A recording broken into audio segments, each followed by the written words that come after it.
வணக்கம். இனிய புத்தாண்டு வாழ்த்துக்கள். நாங்கள் இந்த 2022 புத்தாண்டிலே 2வது நாளான இன்று 1வது வகுப்பை நாங்கள் தொடங்கி இருக்கின்றோம். ஆகவே நாங்கள் சென்ற வாரம் நாங்கள் இதை முடிக்கும் பொழுது நாங்கள் கேள்வி நிகழ்ச்சியில் நாங்கள் நின்றோம். விலைசார் கேள்வி நிகழ்ச்சியை பார்த்து கொண்டிருந்தோம். அப்போ உங்களுக்கு கேள்வி நிகழ்ச்சி என்றால் என்னென்று நான் அதில் ஈக்குவேஷன் போட்டு காட்டியிருந்தேன். இதில் ஆன்லைனில் நிற்கும் ஷர்மிலன் பார்த்தீர்களா நீங்கள் என்னுடைய கடைசி கிளாஸை? ஷர்மிலன், உங்களுக்கு எதிரில விட்டு நாங்கள் உங்களுக்கு எல்லாம் விளங்கினதா கேள்வி நிகழ்ச்சி? அப்ப நாங்க கேள்வி நிகழ்ச்சியை விட்டுட்டு அடுத்ததுக்கு போவோமா, இல்லாட்டா கேள்வி நிகழ்ச்சியை ரிவைஸ் பண்ணி கொண்டு போவோமா? அப்ப நாங்க இப்ப கேள்வி நிகழ்ச்சியில ஒரு மேலோட்டமா பார்த்து கொண்டு போவோம். கேள்வி நிகழ்ச்சி என்னும் பொழுது நாங்கள் அதனுடைய ஈக்குவேஷன் அதுகளை முதலே நாங்கள் பார்த்து வச்சிருந்தோம். ஆகவே விலையில் ஏற்படும் கேள்வி நிகழ்ச்சி, வருமானத்தில் ஏற்படும் கேள்வி நிகழ்ச்சி, குறுக்கு நிகழ்ச்சி என்பன 3 விதமாக அமைந்திருக்கும். அதுல விலைசார் கேள்வி நிகழ்ச்சியை தான் பார்த்தோம். அதுல முதலாவது பூரண கேள்வி நிகழ்ச்சி என்று சொல்லும் பொழுது கேள்வி கோடு கிடையச்சுக்கு சமாந்தரமாக இருக்கும். அந்த கால்குலேஷன் இன்ஃபினிட்டியா இருக்கும், முடிவிலியாக இருக்கும். அப்ப அதுக்குரிய நல்ல உதாரணங்களை நாங்கள் அடுத்தடுத்த வகுப்புல அடுத்தடுத்த சாப்டர்ஸ் படிக்கும் பொழுது நான் உங்களுக்கு சொல்லுகின்றேன். அப்ப அடுத்தது ஒன்றுக்கு கூடிய கேள்வி நிகழ்ச்சி. ஒன்றுக்கு கூடிய கேள்வி நிகழ்ச்சி என்னும் பொழுது எங்களுடைய கால்குலேஷன் ஒன்றுக்கு கூடியதாக இருக்கும். 1.5 இல்லாட்டா 2 இல்லாட்டா 3 என்று இருக்கும். அதனாலதான் நாங்கள் அதை ஒன்றுக்கு கூடிய கேள்வி நிகழ்ச்சி என்று சொல்கின்றோம்.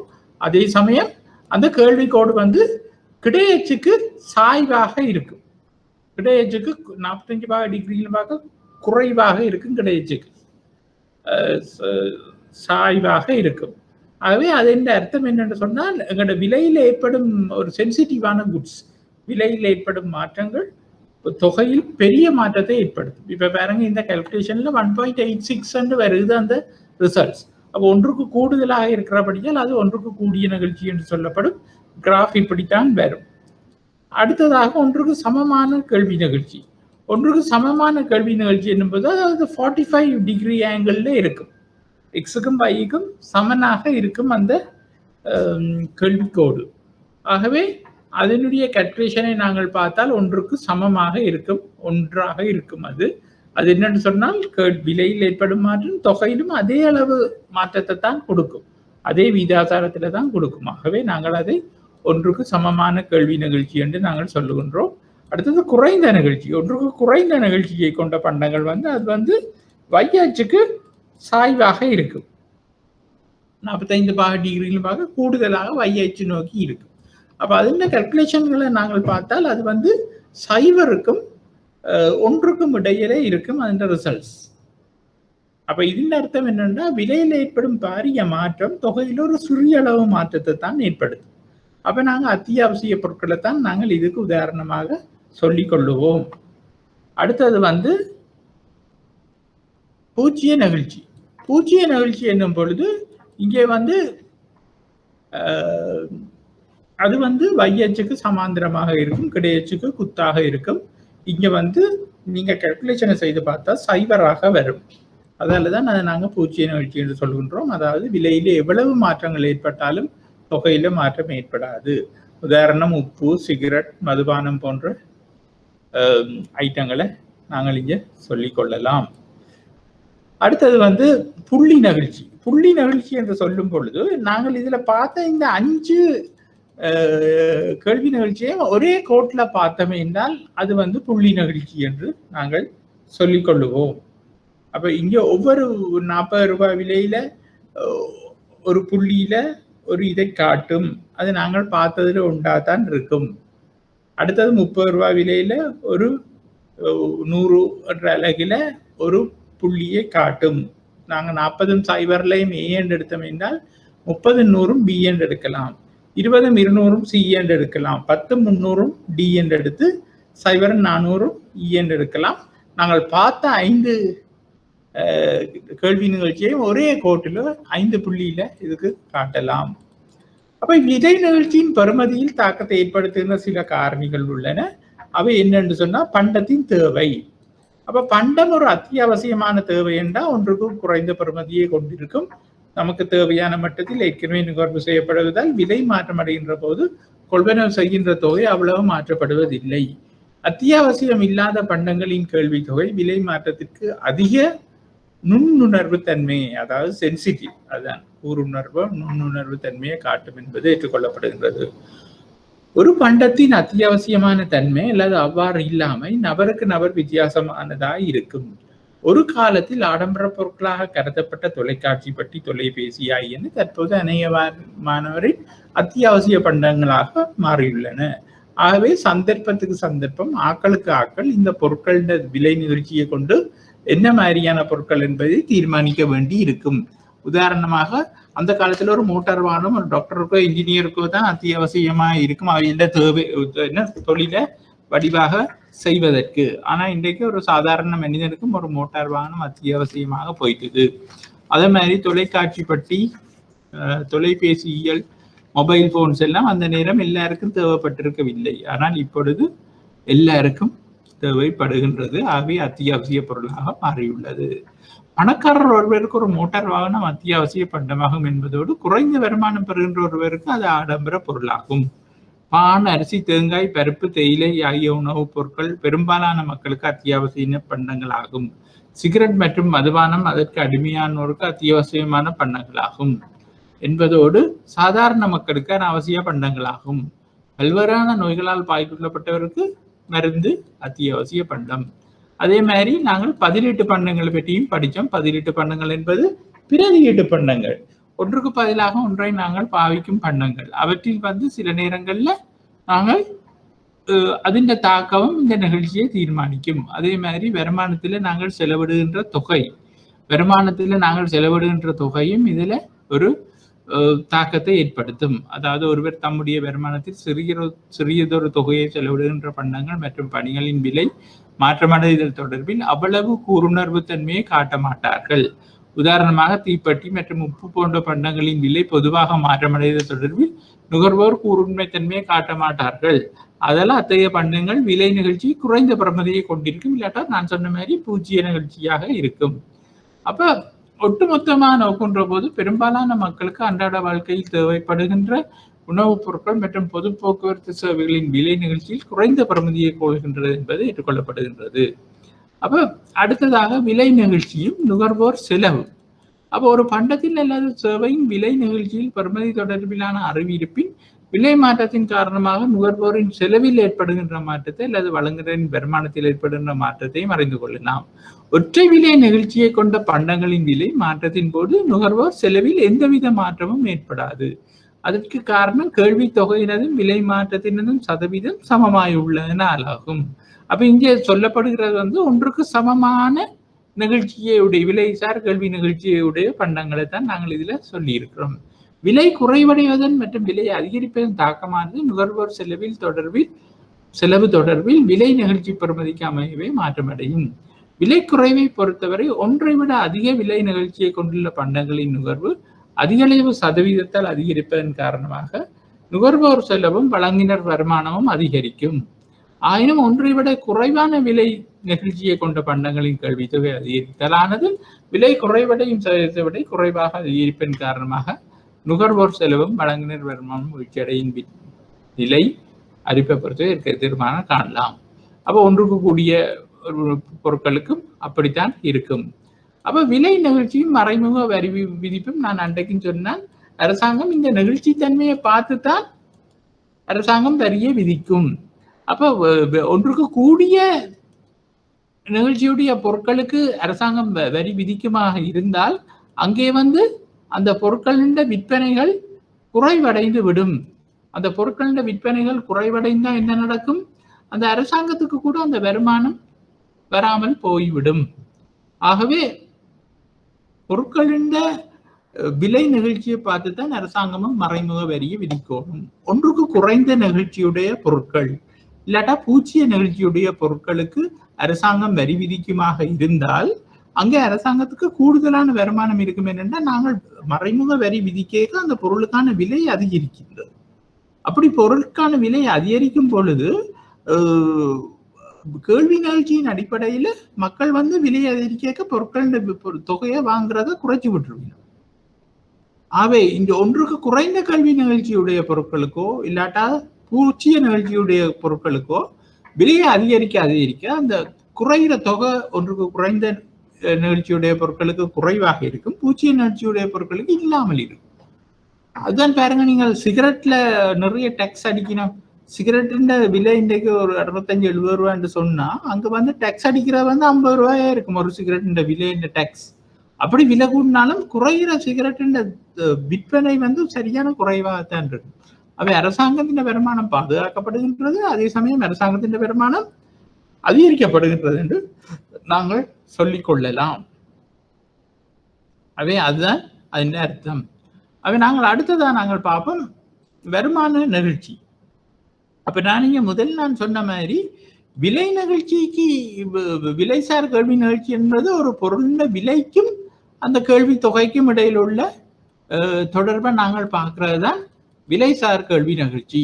ஆனா இங்க வந்து நாங்கள் பார்க்கறது வந்து ஒரு ஆளுண்ட ஒரு தனி நபருண்ட இல்லாட்ட ஒரு ஆளுட வருமானத்துக்கும் அந்த பொருட்களின் வருமானத்தால அந்த பொருட்களை என்ன விலையில் என்றாலும் அவர்கள் வேண்ட தொகைக்கும் இடையில் உள்ள வித்தியாசத்தை தான் இங்க வருமான நெகிழ்ச்சி என்று நாங்கள் சொல்லிக் கொள்கின்றோம். அதில் ஒரு பிள்ளை இருக்கின்றது, அந்த ஹெட்டிங்கில் வருமான நெகிழ்ச்சி என்று எழுதி கொள்ளுங்க. அப்ப அதைத்தான் நாங்கள் இங்க பார்க்க போறோம். அப்ப நாங்கள் முதல் பார்த்தோம் ஒரு பொருளோட விலைக்கும் கேள்வி தொகைக்கும் இடையில உள்ள வித்தியாசம் என்ன மாதிரி இருந்தாண்டு.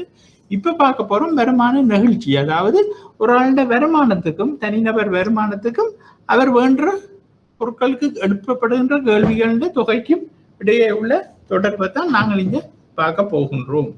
அப்ப இங்க ஒரு பண்டத்தின் அல்லது பணியின் கேள்வி ஒருவரது வருமானத்திற்கு காட்டுகின்ற கூர்மைத்தன்மை உணர்வு தன்மையை கணிப்பிடப்படுகின்றது. இதில் சார்ந்த மாறி ஒரு கேள்வியாகவும் சுயாதீன மாறி தனிநபர் வருமானமாகவும் இருக்கும். அப்ப அதை நாங்கள் பார்க்கிற அந்த variable independent variable depend variable என்று சொல்றது. இதுல சார்ந்த மாறி வந்து கேள்வி தொகை, சுயாதீன மாறி வந்து தனிநபர் வருமானம். அப்ப தனிநபர் வருமானத்துக்கு ஏற்ற மாதிரி கேள்வி தொகை இந்த மாதிரி மாறுதுன்ற பார்க்கிறதா தான் இருக்கின்றது. அப்ப பெரும்பாலும் கணிப்பிடப்பட்ட வருமான நிகழ்ச்சி நேர்கண்ணியமாக அல்லது எதிர்கண்ணியமாக அமையலாம். சாதாரண பண்டங்களின் கேள்விக்கும் வருமானத்துக்கும் இடையேயான தொடர்பு நேர்கண்ணிய தொடர்பாக இருக்கும். வருமான நிகழ்ச்சி நேர்கண்ணிய பெறுமதியை கொண்டிருக்கும். ஆயினும் தாம் குறைந்த பண்டங்களின் வருமான நிகழ்ச்சி எதிர்கண்ணிய பெறுமதியை கொண்டிருக்கும். அதற்கான காரணம் வருமானம் அதிகரிக்கின்ற போது தரம் குறைந்த பண்டங்களின் நுகர்வு கேள்வி குறைவடைவதனால் ஆகும். ஆகவே நாங்கள் பார்த்தோம் புறநடை கேள்வி, கிஃபன் குட்ஸ் எல்லாம் நாங்கள் பார்த்தோம். புறநடை கேள்வியில கிஃபன் குட்ஸ், அதாவது ஒருத்தருடைய வருமானம் அதிகரிக்க அவர் அகலும் சீப்பாக முதல் இருந்த பொருட்கள் அகலும் சீப்பா அவருக்கு தென்படும், அதால அவர் அதை வேண்டாம விட்டுருவார். அவை அதை நாங்கள் கிஃபன் குட்ஸ் என்று சொல்லுவோம். அதால நாங்கள் அது வருமானம் அதிகரிக்கும் பொழுது நடக்கிற ஒரு மாற்றமாக நாங்கள் அதை பார்க்கின்றோம். வருமானம் அதிகரிக்கும் போது தரம் குறைந்த பண்டங்களின் நுகர்வு கேள்வி குறைவடைவதனால் ஆகும். அதே போன்று பண்டத்தின் உணர்வுத்தன்மை அளவை பொறுத்து நிகழ்ச்சி மாற்றம் அடையலாம். இதற்கிணங்க பல்வேறான பெறுமதிகளை கொண்ட குறைந்த அல்லது அதிக வருமானம் நிகழ்ச்சிகள் பண்டங்களுக்கு இருக்கலாம். வீட்டுத்துறை வருமானத்திற்கும் பொருளுக்குமான கேள்வி தொகைக்கும் இடையே தொடர்பை காட்டுவதே வருமான கேள்வி நிகழ்ச்சி ஆகும். அவை அதை அண்டர்லைன் பண்ணிக்கொள்ளுங்க. வீட்டுத்துறை வருமானத்திற்கும் பொருளுக்கான கேள்வி தொகைக்கும் இடையிலான தொடர்பை காட்டுவதே வருமான நிகழ்ச்சி கேள்வி நிகழ்ச்சி எனப்படும். வேறு விதமாக கூறுவதனால ஒருவரது வருமான மட்டத்தில் மாற்றம் ஏற்படும் போது மக்களின் நுகர்வில் ஏற்படும் மாற்றமே இதுவாகும். அப்ப வருமான கேள்வி நிகழ்ச்சி என்பது கேள்வி தொகையில் ஏற்பட்ட மாற்றத்தின் கீழ் வருமான மாற்ற வீதம். இதுதான் அந்த ஈக்குவேஷன். அப்ப இதை நான் போன முறை உங்களுக்கு இதை நான் போட்டு காட்டினான், அந்த இன்கம் வந்து மாற்றி உங்களுக்கு போட்டு காட்டினான். ஆகவே அதை நீங்க ஞாபகம் வச்சுக்கொள்ளுங்க.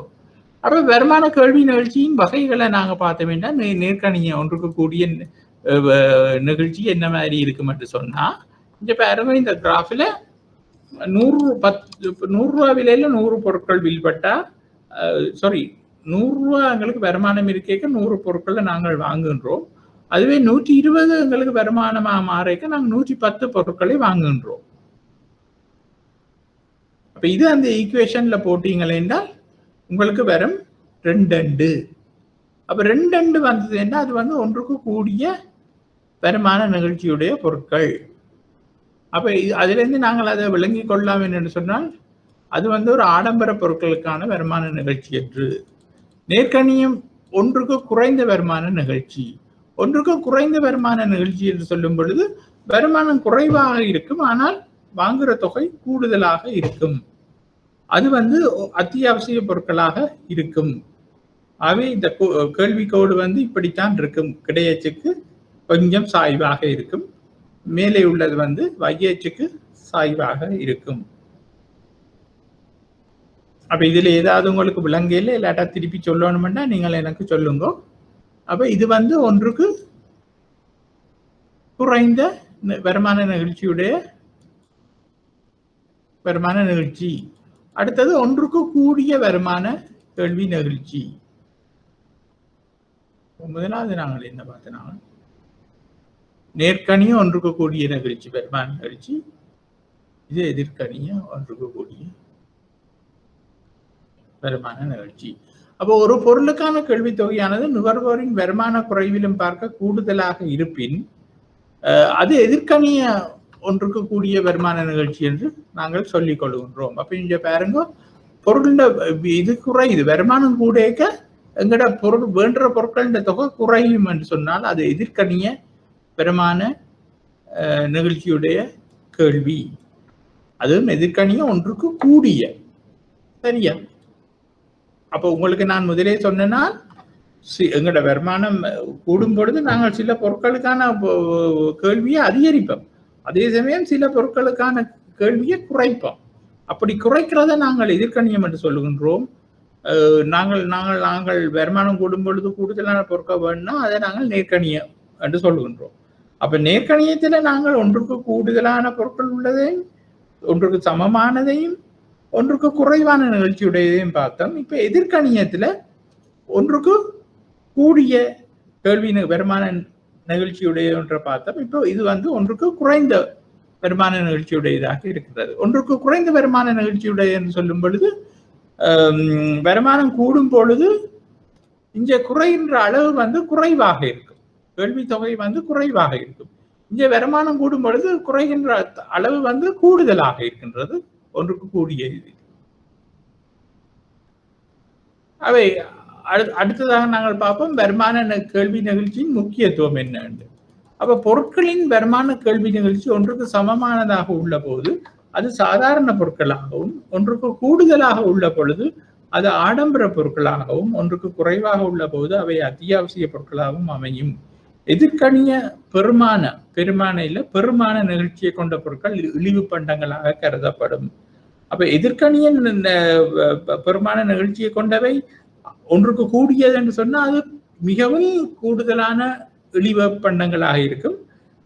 எதிர்கணிய வருமான நிகழ்ச்சியில ஒன்றுக்கு குறைந்தவை வந்து அந்த அந்த இழிவு பண்டங்கள்ல கொஞ்சம் தரங்கூடினதாக இருக்கும். அதை விடுறதுக்கு கொஞ்சம் கஷ்டமாக இருக்கும் என்றதுதான் இதன் அர்த்தம். அடுத்த பொருளாதார கொள்கைகளை அமுல்படுத்துவதற்கு உதவுகிறது.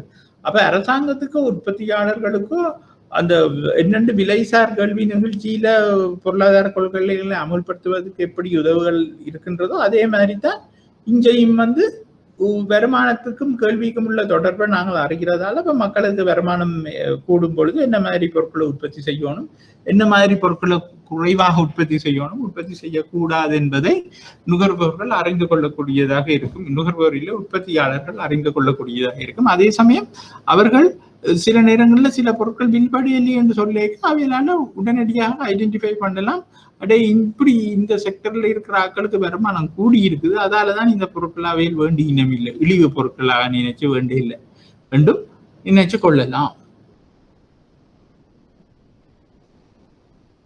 அப்ப இதுல தேயிலைக்கு கோப்பிக்கும் இடையில இதை காட்டி இருக்கின்றது. தேயிலைக்கும் கோப்பிக்கும் இடையிலான நிகழ்ச்சியை நாங்க அது மிகவும் ஒன்றுதான். அதாவது நீங்கள் அந்த மேலே இந்த படத்தை நீங்கள் வெட்டி விடலாம், மேலே உள்ள படத்தை, அது கீழே இருக்கின்றது அந்த அட்டவணை. அவை நீங்கள் மேலே உள்ள படத்தை வெட்டலாம். அவை அப்ப ஒரு பொருளுக்கான வருமான கேள்வி நிகழ்ச்சியை தீர்மானிக்கும் காரணிகள் எவை என்று சொன்னா அது நுகர்வோரது வருமான மட்டமும் பொருட்களின் தன்மையும் தான். அப்ப பொருட்களின் தன்மை என்றது இழிவு பண்டங்களாக போகுதா இல்லையா, ஆடம்பர பொருட்களா என்றது நுகர்வோருடைய வருமான மட்டம் என்பது கூடுகின்றதா குறைகின்றதா என்பதை பொறுத்தது. அப்ப கேள்விக்கான குறுக்கு நிகழ்ச்சி கிராஸ் எலாஸ்டிசிட்டி என்று சொல்லுவோம் இதை. அதாவது ரெண்டு பிரதியீட்டு பொருட்களை நாங்கள் எடுத்து நாங்கள் ஒரு பொருளின் கேள்வி தொகையில் ஏற்படும் வீதாசார மாற்றத்தை மற்ற பொருளின் விலையில் ஏற்படும் வீதாசார மாற்றமாக நாங்கள் அதை போட்டுக்கொள்ளுவோம்.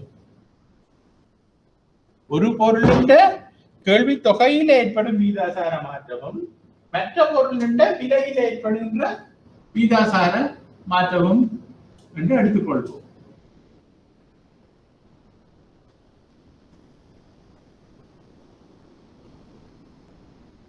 அப்ப நாங்கள் பார்த்தது என்னன்னு சொன்னா ஒரு பொருளின் தொகைக்கும் விலைக்கும் இடையில் உள்ள மாற்றத்தை பார்த்தோம். அதே பொருளின் விலைக்கும் தொகைக்கும் வருமானத்துக்கும் இடையில் உள்ள மாற்றத்தை பார்த்தோம். இங்க நாங்கள் பார்க்கிறது ரெண்டு பிரதியீட்டு பொருட்கள். அப்ப இதன் மூலம் எங்களுக்கு விளங்கும் இது பிரதியீட்டு பொருளா இல்லையா என்பதுதான் எங்களுக்கு விளங்கிக் கொள்ள கூடியதாக இருக்கும். அது என்னென்று நாங்கள் விளங்கிக் கொள்வோம் என்று சொன்னால்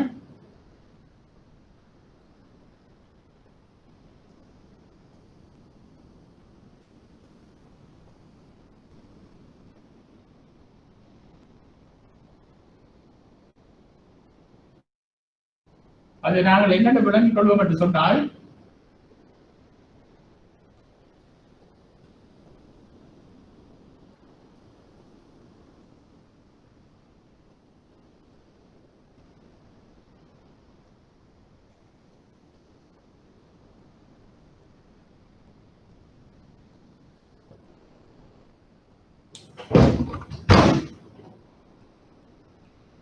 இப்பொழுது நீங்கள் போர்டை பார்க்கலாம். போர்டில் தெரியவில்லை என்றால் என்னிடம் உடனடியாக அறிவியுங்கள். இப்போ போர்டை பார்த்தீங்கன்னா உங்களுக்கு தெரியும் டெல்டா QDXின் கீழ் டெல்டா PY. அப்ப எக்ஸ் என்ற ஒரு பொருளின் தொகை மாற்றத்துக்கும் Y என்ற பொருளின் விலை மாற்றத்துக்கும் இடையான தொடர்பை தான் நாங்கள் பார்க்கின்றோம். அப்ப எக்ஸ் என்ற தொடர்பு பொருளில் ஏற்படுற தொகை மாற்றத்தை என்னென்று நாங்கள் அதெல்லாம் QD1 என்ற புதிய அந்த பொருளுக்கான கேள்வி தொகை QD1. QD என்பது பழைய கேள்வி தொகை, மாற்றத்துக்கு முதல் உள்ள கேள்வி தொகை. அதை மாற்றத்துக்கு முதல் உள்ள கேள்வி தொகையால பிரிக்கின்றோம். அதை நாங்க பிரிக்க வேண்டியது Y என்ற பொருளின் தற்போதைய விலை ஆரம்ப விலை, அதன் கீழ் புதிய விலை ஆரம்ப விலை. அப்ப அந்த ஈக்குவேஷனை நாங்கள் அங்கால வலது பக்கம் இருக்கின்ற மாதிரி நாங்கள் அதை போட்டுக்கொள்ளலாம்.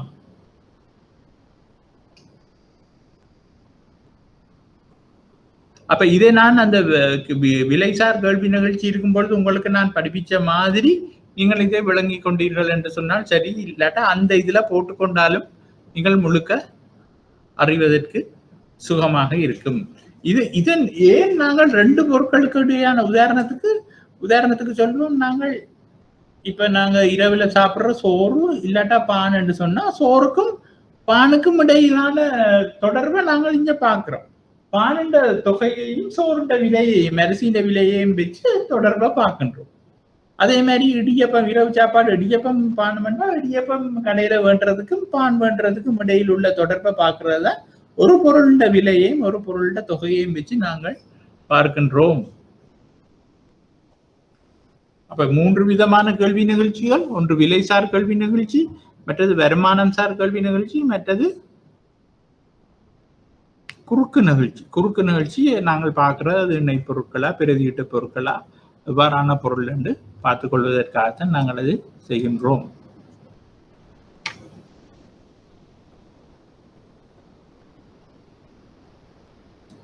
அப்ப ஏனைய பண்டங்களின் விலைகளின், அதாவது குறை நிரப்பு பண்டங்களின் விலைகளின், பதிலீட்டு பண்டங்களின் விலைகளின், இந்த குறை நிரப்பு பண்டங்களின் விலைகள் என்று நான் சொல்வது இணை பொருட்கள், கம்ப்ளிமெண்ட் குட்ஸ் என்று நாங்கள் சொல்லிக் கொள்வோம்.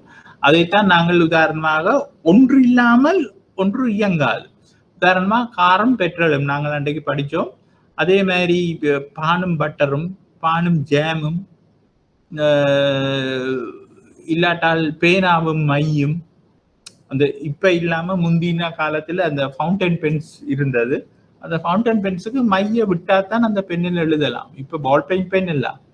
அப்ப அப்படியான பொருட்களுக்கு வந்து 2 பொருட்கள் சேர்ந்தா தான் அந்த உண்மையான பயனை அடைய முடியும் என்ற காரணத்துக்காக அதுகளைத்தான் நாங்கள் குறை நிரப்பு பண்டங்கள் கம்ப்ளிமெண்ட்ஸ், அதை நீங்க எழுதி கொள்ளுங்க, கம்ப்ளிமெண்ட்ஸ் குட்ஸ். அடுத்தது பதிலீட்டு பண்டங்கள். பதிலீட்டு பண்டங்கள் என்று சொல்வது வந்து சப்ஸ்டியூட் குட்ஸ்.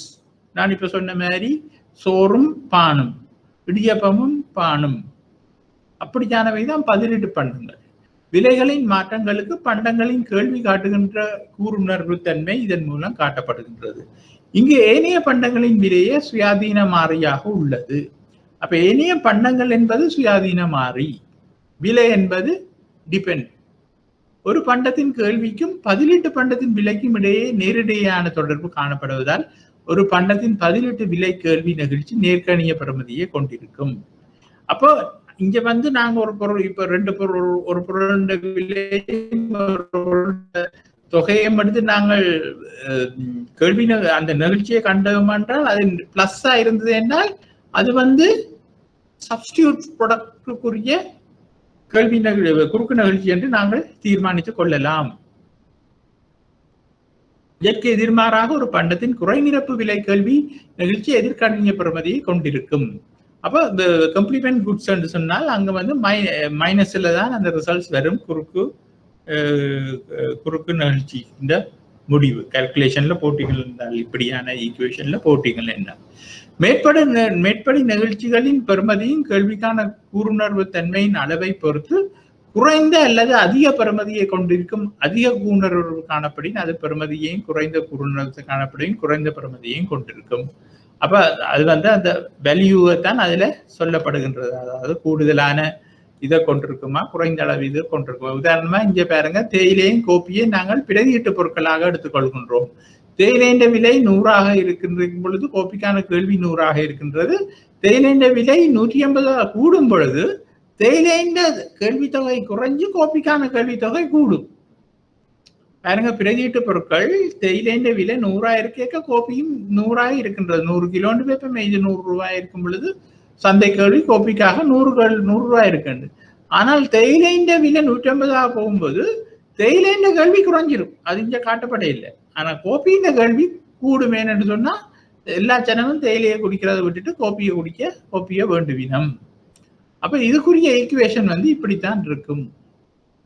அப்ப இது வந்து 2ஆக வருகின்றது. இந்த ரிசல்ட்ஸ் 2 என்று சொன்னால் பாசிட்டிவா இருக்குமாக இருந்தால் அது வந்து பிரதியீட்டு பொருட்களுக்கான கேள்வி நிகழ்ச்சி, குறுக்கு நிகழ்ச்சி. கேள்விக்கான குறுக்கு நிகழ்ச்சியானது பிரதியீட்டு பொருட்களுக்கிடையே நேர்கணியமாக இருக்கும். இங்கு y என்ற பொருளின் விலையில் ஏற்படும் அதிகரிப்பு x என்ற பொருளின் கேள்வி தொகையில் அதிகரிப்பை ஏற்படுத்துகின்றது.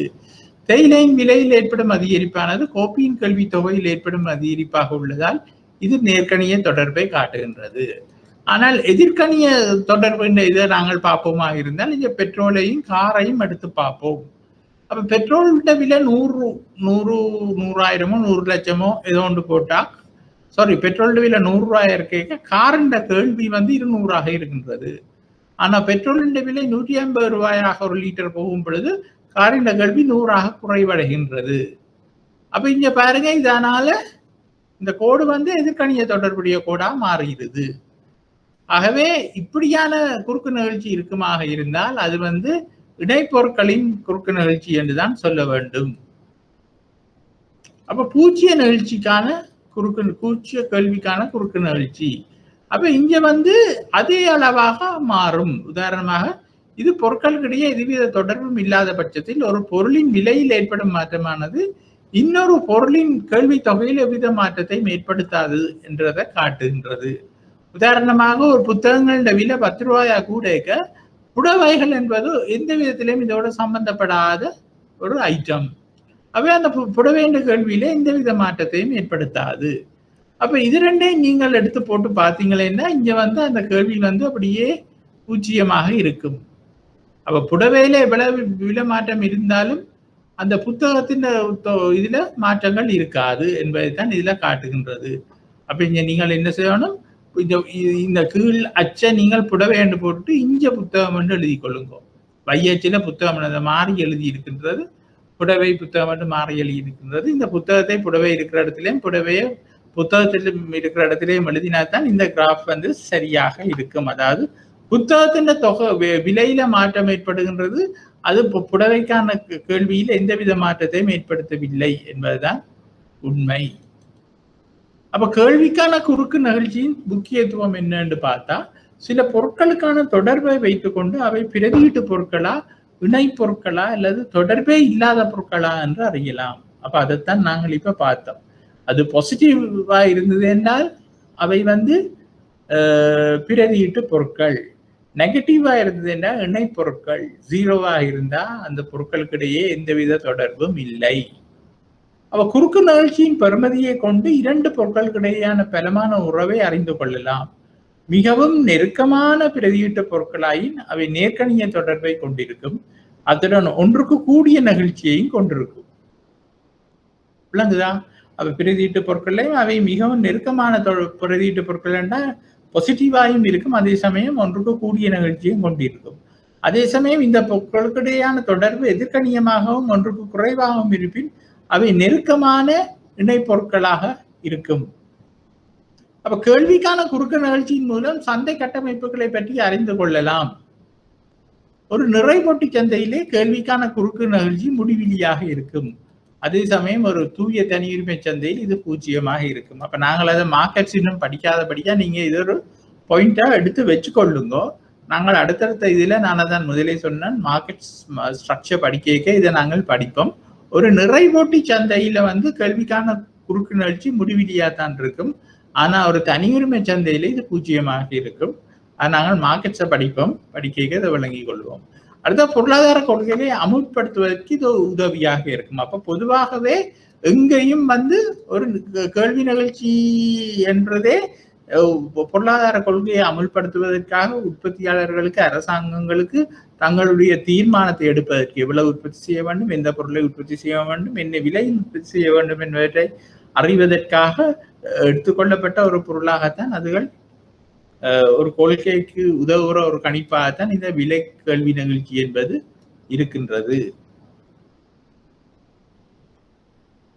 ஆகவே நாங்கள் அன்றைக்கு முடிக்க வேண்டிய அந்த கேள்வி நிகழ்ச்சி என்றது ஒரு 1/2 hour இஞ்சால கூடுதலாக எடுபட்டுட்டு, ஆகவே நாங்கள் ஏதாவது இந்த இடத்தில் உங்களுக்கு ஏதாவது கேட்க இருந்தால் தயவு செய்து கேளுங்கள், நாங்கள் தொடர்வது. ஒரு 5 நிமிடம் எடுத்துக்கொள்ளலாம் கேள்விகள் ஏதேனும் இருப்பி. அதற்கு முதல் இந்த ஆன்லைனில் இருக்கும் 3 பேரும் இது ஃபர்ஸ்ட் டைமா படிக்கிறீங்களா, இல்லாட்டா நீங்கள் முதலும் படிச்சிருக்கின்றீர்களா? ஏ லெவலில் இல்லாட்டா வேற எங்கேயாவது இந்த எக்கனாமிக்ஸ் படித்திருக்கின்றீர்களா? நீங்கள் இது செக் பண்ணலாம் நீங்கள் கதைக்க சிரமப்பட்டால்.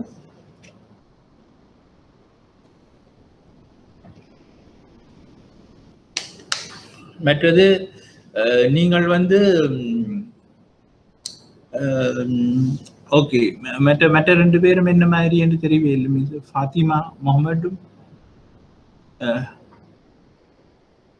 ஓகே, மற்றது பிரகாஜினியா ரைட். இப்ப என்ன பிரச்சனை என்று சொன்னால், நீங்கள் என்ன மாதிரி இந்த பாஸ் பேப்பர்ஸை எடுக்க போறீர்கள் என்று எனக்கு தெரியவில்லை. ஒரு குறைஞ்சது ஒரு 2 years 3 years பாஸ் பேப்பரை நீங்க எடுத்து செய்ய துவங்கினீங்க என்றால் உங்களுக்கு அந்த ஸ்டைல் உங்களுக்கு தெரிய வரணும். Right, thanks. அப்ப 2 பேர் நீங்க படிச்சிருக்கிறீங்க, அதனால நாங்கள் ஆகலும் மினக்கடவும் தேவையில்லை என்று உங்களுக்கு தெரியும். அன்றாலும் நான் வந்து படிக்காத ஆக்களுக்கு ஏற்ற மாதிரி தான் இதை படிப்பித்துக் கொண்டு போக வேண்டும். அவை நான் என்ன சொல்லுகின்றேன் என்றால், நீங்கள் இந்த பாஸ் பேப்பர்ஸை இது ஒரு வகையில் எடுக்க பாருங்கள்.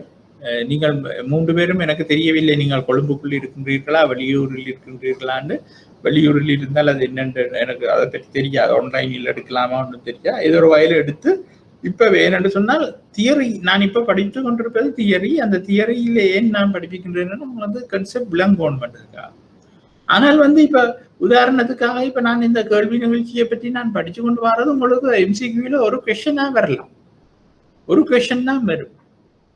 அப்ப உங்களுக்கு அந்த வெயிட் அங்க தெரிஞ்சிருக்கணும். அதுக்காகத்தான் அந்த ஸ்டைலையும் முறையிலையும் நீங்கள் படிச்சீங்களேன்னா தான் உங்களுக்கு ஈஸியா இருக்கும். உதாரணத்துக்கு A level எக்ஸாம் மாதிரியும் இருக்காது அந்த பேப்பர். சில பெரும்பாலும் ப்ராக்டிக்கல் கொஸ்டின்ஸ் கூட இருக்க பார்க்கும். அப்ப நாங்கள் இதை முடிச்சுட்டு சிலபஸை முடிச்சுட்டு பாஸ் பேப்பர்ஸை செய்வோம் தான். ஆனால் அதுக்கு முதலே நீங்கள் செய்தீங்கள் என்றால் உங்களோட கான்ஃபிடென்ட் வந்து வளர்ந்திருக்கும் என்பதுதான் உண்மை. அப்ப நாங்க அடுத்தது 5வது சாப்டருக்கு போகின்றோம். 5வது சாப்டர்ல நாங்க என்ன பார்க்க போகின்றோம் என்று சொன்னால் நிரம்பல். அப்ப நாங்க கேள்வி என்றா என்னன்னு பார்த்தோம். அடுத்தது நிரம்பலை பார்க்க போகின்றோம். அப்ப நிரம்பல் என்றா என்ன? அப்ப நீங்க படிச்சிருப்பீங்கள், ஒரு பண்டத்தை அல்லது பணியை உற்பத்தி செய்து சந்தையில் விற்பனைக்கு முற்படுவதே என்று போடுங்க. பொருளியலில் நிரம்பல் என்று விளக்கம் அளிக்கப்படுகின்றது. ஒரு பண்டத்தை அல்லது பணியை உற்பத்தி செய்து சந்தையில் விற்பனை செய்வதற்கு முற்படுவதுதான் பொருளியலில் நிரம்பல் என்று விளக்கப்படுகின்றது. அப்ப ப்ரொடியூசர்ஸ், மேனுஃபேக்சரர்ஸ் வந்து தாங்கள் ப்ரொடியூஸ் பண்ணி போட்டு ரெடியா கொண்டு வந்து தரீனம் மார்க்கெட்ல இதை வேண்டுங்க. அதுக்காக நாங்க வேண்டோம் வண்டி இல்லை. ப்ரொடியூசர்ஸ் எவ்வளவு தொகையை மார்க்கெட்டுக்கு தர விரும்பினமோ அதுதான் நிரம்பல். மார்க்கெட்ல கடையில எவ்வளவு சாமான் விற்கிறதுக்கு இருக்குதோ அதுதான் நிரம்பல். அதை நாங்க தெளிவாக விளங்கி கொள்ள வேண்டும். அப்ப இங்க பெரும் தொகையான வழங்குனர்கள் சம வகையிலான ஒரு பொருளை உற்பத்தி செய்கின்ற சந்தையும் காணப்படுகின்றது. அனைத்து வழங்குனர்களது திரட்சியின் மூலம் சந்தை நிரம்பல் பெறப்படுகின்றது. அப்ப நாங்க இங்க உங்களுக்கு கேள்வியை பற்றி படிக்க நான் சொன்னான், தனிநபர் கேள்வி, சந்தை கேள்வி, individual demand curve, market demand curve. அதே மாதிரி இங்க individual supply curve, market supply curve. அப்ப தனிப்பட்ட நிரம்பல் கோடு, சந்தை நிரம்பல் கோடு பெறப்படுகின்றது. சராசரி உற்பத்தியாளர் ஒருவருடைய நிரம்பல் ஒரு சில காரணிகளின் அடிப்படையில் தீர்மானிக்கப்படும். அப்ப நிரம்பலில் தாக்கத்தை ஏற்படுத்தும் காரணிகள். அப்ப நிரம்பல்ல தாக்கத்தை ஏற்படுத்தும் காரணிகளை பார்க்க முதல் நாங்கள் வந்து நிரம்பலை பார்த்துட்டு பெறுவோம். நிரம்பல் கோட்டுக்கு முதல் நிரம்பல் தொழிற்பாடை பார்ப்போம். நிரம்பல் தொழிற்பாடுன்றா என்ன? நான் உங்களுக்கு அன்றைக்கு சொல்லி தந்த மாதிரி QS என்றது குவான்டிட்டி சப்ளை. பாருங்க அந்த ஈக்குவேஷன், QS என்பது quantity supply of X. X என்ற பொருளுக்குரிய குவான்டிட்டி சப்ளையா தான் அது சொல்லப்படுகின்றது. அப்ப இங்க எஃப் என்பது என்ன? ஃபங்க்ஷன் ஆஃப் அந்த பொருளுண்ட விலை. அந்த குறிப்பிட்ட எக்ஸ் என்ற பொருளுண்ட விலை தான் PX என்றது. ஏனைய பொருட்களோட விலை தான் PN என்றது. ஏனைய விலையைத்தான் PN என்று நாங்கள் சொல்லிக் கொள்ளுகின்றோம். அப்ப C என்பது என்ன? C என்பது என்ன? நுகர்வை சொல்லலாம். T என்பது என்ன? டேஸ்டை சொல்லலாம். சரியா? அப்ப அப்படியே வருகின்றது. N என்பது வருமானம் என்று சொல்லலாம். G என்பது அரசாங்கத்தினுடைய இன்ஃப்ளூயன்ஸ், முடிவுகள்.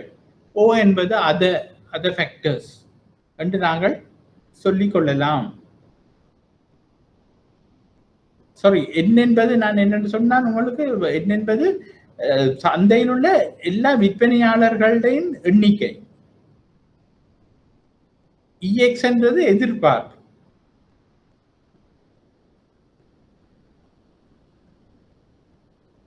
ரைட்? C என்பது காஸ்ட் சொல்லுது, பொருட்களுக்கான செலவு. அப்ப நிரம்பல் கேள்வி தொழிற்பாடு மாதிரியே நீங்கள் அதுல இருந்தது மாதிரியே இதுலயும் இருக்கும். அதுதான் நிரம்பல் கோட்டுண்ட நிரம்பல் தொழிற்பாடுண்ட ஃபங்க்ஷன் ஈக்குவேஷன். அப்ப இப்ப பாப்ப நிரம்பல்ல தாக்கத்தை ஏற்படுத்துகின்ற காரணி என்ன? பண்டத்தின் உற்பத்தி விலை. அப்ப இதற்கா வாசிச்சு பாருங்க, பண்டத்தின் உற்பத்தி விலை என்னென்று ஒரு பண்டத்தின் செல்வாக்கு செலுத்துது. உதாரணமா நாங்க பார்த்தோமே என்று சொன்னால், பண்டத்தின் உற்பத்தி விலையில பண்டத்தின் உற்பத்தி செலவு சக லாபம் இருக்கும். அதாவது உற்பத்தி செலவு என்று சொல்வது காரணிகளின் கொடுப்பனவு. அதாவது நிலத்துக்கு வாடகையும், மூலதனத்துக்கு வட்டியும், உழைப்புக்கு கூலியும், முயற்சிக்கு லாபமும் கொடுக்கின்றோம். அந்த முயற்சிக்குரிய லாபம் வந்து ஒரு சாதாரண லாபம். அப்ப எப்பவுமே உற்பத்தி செலவு என்பது அந்த சாதாரண லாபத்தை அடங்கியதாக இருக்கும். அப்ப நீங்க கவனிச்சு பாருங்க, பொருட்களோட விலை கூடினாதான் அந்த பொருட்களோட விலைக்கும் உற்பத்தி செலவுக்கும் இடைப்பட்ட தொகை வந்து லாபமாக இருக்கும். அதாவது அசாதாரண லாபமாக இருக்கும். பெரும்பாலும் எல்லா இன்றைக்கு இருக்கிற சந்தைகள்ல எல்லா இடத்திலையும் உற்பத்தியாளர்கள் வந்து அந்த அசாதாரண லாபத்தை வச்சிருப்பினோம். அப்ப இந்த உற்பத்தி விலை வந்து கூடுதலாக இருக்குமா இருந்தால் உற்பத்தி செலவு மாறாத பட்சத்துல இவியல்ட விலை கூடேக்க இவியல்ட லாபத்தொகை கூடிக்கொண்டு போகும். லாபத்தொகை கூடிக்கொண்டு போகுமா இருந்தால் என்ன நடக்கும்? உற்பத்தியாளர் தங்களோட லாபம் கூடுதல் ஆசையில கூடுதலான பொருட்களை சந்தைப்படுத்த விரும்புவார்கள். அதே சமயம் குறைஞ்சு கொண்டு போகுது என்று சொன்னால் அந்த லாபம் குறைகின்றது என்பது அர்த்தம். லாபம் குறைஞ்சு கொண்டு போவது என்றால் அவர்கள் டிஸ்கரேஜ் ஆகின்றார்கள் அதை நிரம்பல் செய்வதற்கு. ஆகவே நிரம்பல் என்பது கூடுதலான விலையில் கூடுதலான பொருட்களையும் குறைந்த விலையில் குறைந்த பொருட்களையும் விற்பனை செய்வதற்கு விரும்புவதுதான் உற்பத்தியாளரிட தாற்பயமாக இருக்கின்றது. அடுத்தது உற்பத்தி காரணிகளின் விலை. அப்ப நான் இப்ப முதல் சொன்ன மாதிரியான விடயம் இல்லாம இரண்டாவது பாருங்க என்னன்னு சொன்னால், இப்ப லாபம் மாற இல்லை, ஆனா உற்பத்திக்காரனுடைய விலை என்று சொல்வது உற்பத்திக்காரர்களுக்கு நான் இப்ப சொன்ன கொடுப்பனவுகள். அந்த கொடுப்பனவுகள் வந்து கூடிக்கொண்டு போகுமா இருந்தால் உற்பத்தி காரணிகளோட காஸ்ட், உற்பத்தி பொருட்களோட உற்பத்தி செலவு கூடும். அதுதான் உற்பத்தி காரணிய விலை கூடைக்கு உற்பத்தி செலவு கூடும். அப்படி உற்பத்தி செலவு கூடினா இயல்ட லாபம் குறைவடையும் அதே விலையில விற்கிறால். அப்ப உற்பத்திக்காரனுடைய விலை லாபத்தையும் பேணிக்கொண்டு விற்கணும் என்று சொன்னால் விலையை கூட்டணும். அப்ப கூடுதலான விலையில தான் உற்பத்தி காரணிகளோட செலவு விலைகள் கூடும் பொழுது கூடுதலான விலையில்தான் உற்பத்தியாளர்கள் அதை விற்க முற்படுவார்கள். ஆகவே குறைந்த விலையில அப்படியான பொருட்களை கொஞ்சத்தை தான் விற்க முற்படுவார்கள் உற்பத்தியாளர்கள். அப்ப அங்கேயும் கூடுதலான விலையில கூடுதலான பொருட்களும் குறைந்த விலையில குறைந்த பொருட்களும் தான் விற்கப்பட இருக்கின்றது. அப்ப நிரம்பல் என்பது என்ன?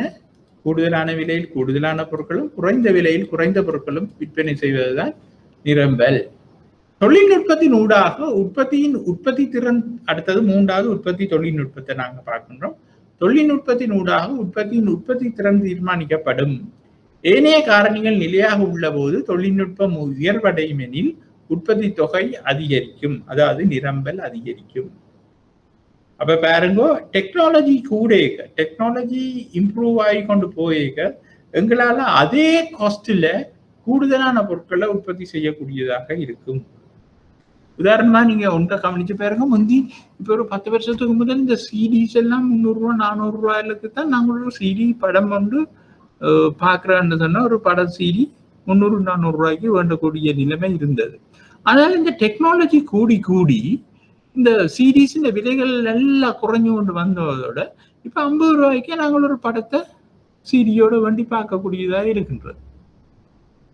அப்ப நீங்கள் கவனிச்சு பார்ப்பீங்க, உங்களுக்கு முந்தைய அந்த சிடி என்ற இது வர முதலே சிடி இருக்கேக்க கூட சில இடங்கள்ல வாடகைக்கு படங்கள் அந்த சிடி அதில் கொடுக்குற இடங்கள் இருந்தது, வீடியோ வாடகைக்கு. அப்படி அப்ப அப்படியான இடங்கள்ல ஒரு நாளைக்கு 50 ரூபா எடுப்பினும்.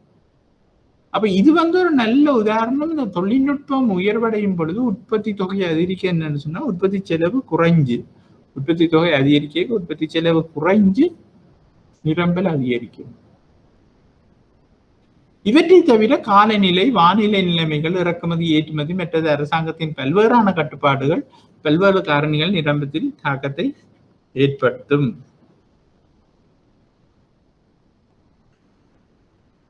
அப்ப இங்க இதை பார்க்க உங்களுக்கு விளங்கும். அந்த பொருளிட விலை, இனிய பொருட்களிட விலை, உற்பத்தி காரணிகளிட விலை, தொழில்நுட்ப மாற்றங்கள், அது நாளையும் இதுல பார்த்திருக்கின்றோம். அடுத்தது விற்பனையாளர்கள்ட எதிர்பார்ப்புகள். விற்பனையாளர்கிட்ட எதிர்பார்ப்புகள் என்னென்னதை நாங்கள் அறியணும், அதுக்கேற்ற மாதிரியும் மாறும். அடுத்தது வந்து சந்தையில் உள்ள விற்பனையாளர்களின் எண்ணிக்கை, அரசாங்கத்தின் கொள்கைகள் மாற்றங்கள் ஏதாவது இருக்கும் என்றால் அதுவும் பாதிப்பு ஏற்படுத்தும். இது ஏனைய காரணிகள். நான் கேள்விக்கு சொன்ன அதே தான் இங்கேயும் பெறும். கேள்வியில நாங்கள் படிக்க இருந்ததுதான் இதுகளும்.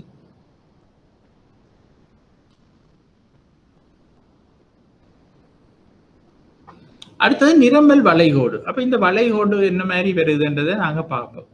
அப்ப ஒரு பண்டத்தின் நிரம்பலில் தாக்கத்தை ஏற்படுத்துகின்றதான அதன் விலையை தவிர இனி அனைத்து காரணிகளும் நிலையாய் உள்ளது என்ற கருதுகோளின் அடிப்படையில் அப்பண்டத்தின் விலைக்கும் நிரம்பலுக்கும் இடையே உள்ள நேரடியான தொடர்பு நிரம்பல் வளைகோட்டின் மூலம் எடுத்து காட்டப்படுகின்றது.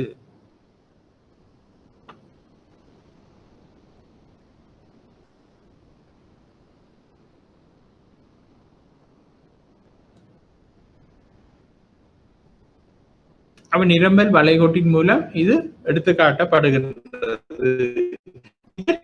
நிரம்பல் வளைகோடு இடது பக்கத்தில் இருந்து வலது பக்கத்துக்கு மேல் நோக்கிய சரிவை கொண்டிருக்கும். அதாவது கேள்விக்கோடு, சாதாரண கேள்விக்கோடு எப்படியான ஒரு இதை கொண்டிருக்கும், எதிர்கணிய தொடர்பையும் மேலிருந்து கீழாக இடமிருந்து வலமாகவும் இருக்கும். ஆனால் இது புறநடை கேள்விக்குரிய கேள்விக்கோடு மாதிரி இருக்கும். நேர்கணிய தொடர்போடு இடமிருந்து வலமாக பூஜ்ஜியத்தில் இருந்து மேல் நோக்கி போகும். அப்ப இதை கீழே உள்ள வரைபடத்துல நாங்கள் எஸ் என்ற வளைகோட்டுல சொல்லப்பட்டிருக்கின்றது.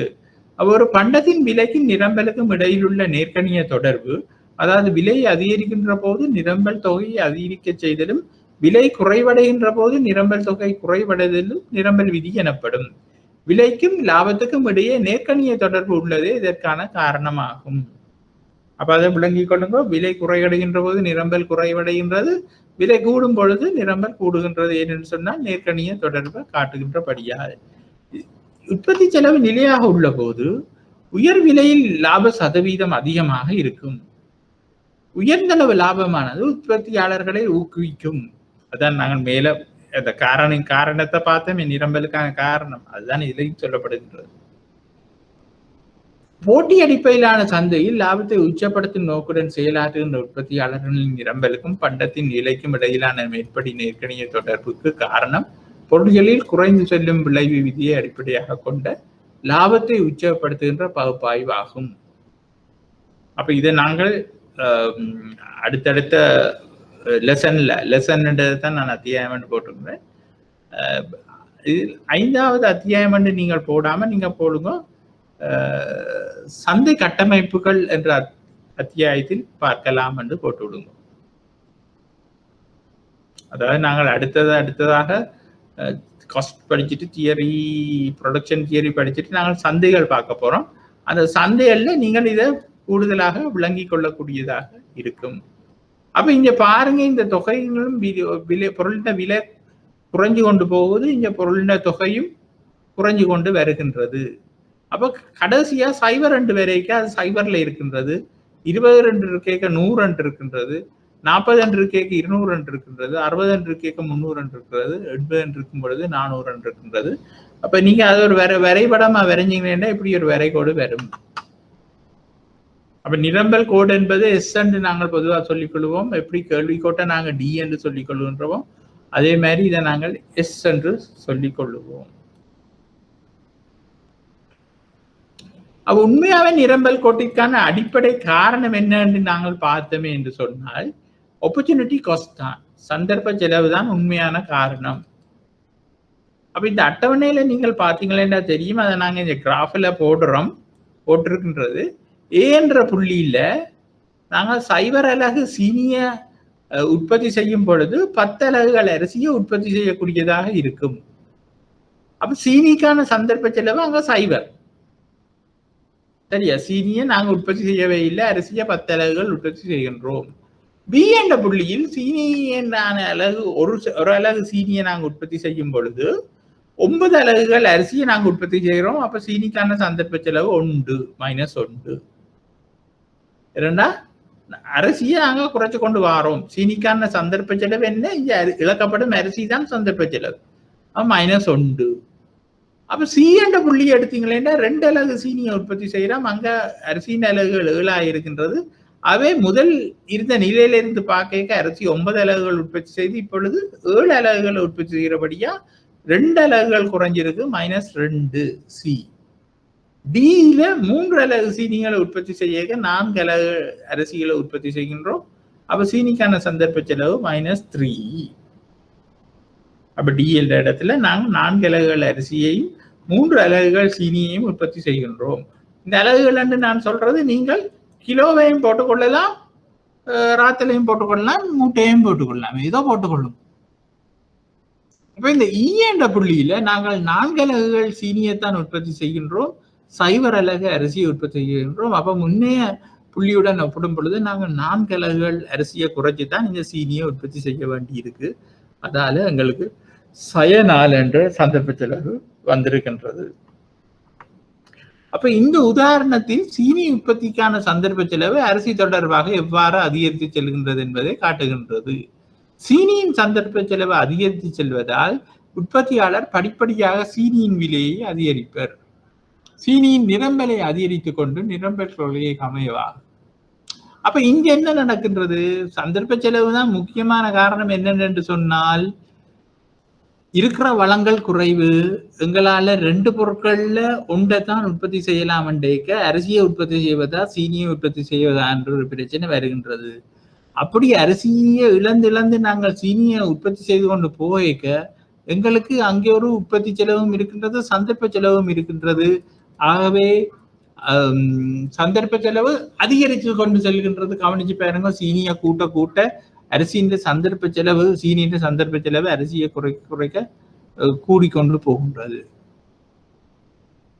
ஆகவே அதனுடைய விலை அதிகரிக்கும். அப்ப சீனியின் உற்பத்தி கூட கூட அந்த விலையும் அதிகரித்து கொண்டிருக்கும். வேண்டாம், இன்னொரு பொருளை உற்பத்தி செய்கிறத நாங்கள் தியாகம் செய்துதான் நாங்கள் இங்கே இந்த பொருளை உற்பத்தி செய்கின்றோம். அப்ப இதனால் சீனிக்கான உற்பத்தி செலவு, எல்லை செலவு சீனியின் விலைக்கு சமமாக இருக்கும். இதனால் சீனிக்கான உற்பத்தி எல்லை செலவு சீனியின் விலைக்கு சமமாக இருக்கும். அதை நாங்கள் பிறகு விளக்கமா பார்ப்போம். இதன் அடிப்படையில் எல்லை செலவை வரைவோமானால் அதன் கோடு நேர்கணிய தொடர்பில் கீழிருந்து மேலாக இடமிருந்து வலமாக அமையும். அப்ப எல்லை செலவு என்றால் என்ன என்று சொல்றதுக்கு நாங்கள் செலவு கோட்பாட்டை தான் வடிவா பார்க்கணும். அதுக்கு முதல் நான் உங்களுக்கு சொல்றேன்னு சொன்னால், உற்பத்தி செலவு இருக்குதுதான். இப்ப சீனியின் எல்லை செலவு என்று சொன்னா சீனியின் உற்பத்தி செலவு இருக்கின்றது. ஒரு அலகு சீனியை உற்பத்தி செய்ய 10 ரூபான்னு சொன்னால் அந்த சீனியின் உற்பத்தி அலகுகளை நாங்கள் கூட்டிக் கொண்டு போக போக எங்களுக்கு செலவில் ஏற்படுற மாற்றம் எவ்வளவு என்பதுதான் எல்லை செலவு. ஒரு இங்க சீனியை எடுத்துக்கொள்றோம். சீனியின் உற்பத்தி அலகுகளை கூட்டிக் கொண்டு போக போக ஒவ்வொரு அலகு மேலதிக உற்பத்தியும் எவ்வளவு உற்பத்தி செலவு கூடுகின்றதோ அதுதான் எல்லை செலவு என்று நாங்கள் சொல்லிக் கொள்கின்றோம். அப்ப இங்க அரிசி சீனி என்று பார்க்க அந்த எல்லை செலவு இப்படியாத்தான் இருக்கின்றது. ஒரு அலகு அந்த இந்த ஈக்குவேஷன்ல நீங்கள் பார்த்து கொள்ளலாம். ஆரம்பத்துல 0 இருக்கின்றது, அரிசி 10 அலகுகளாக இருக்கின்றது. சரி, 0 இருக்கும் பொழுது அரிசி 10 என்று சொல்லுவோம். ஆனால் ஒரு அலகு சீனியை கூட்டும் பொழுது சீனிக்கான சந்தர்ப்ப செலவு -1.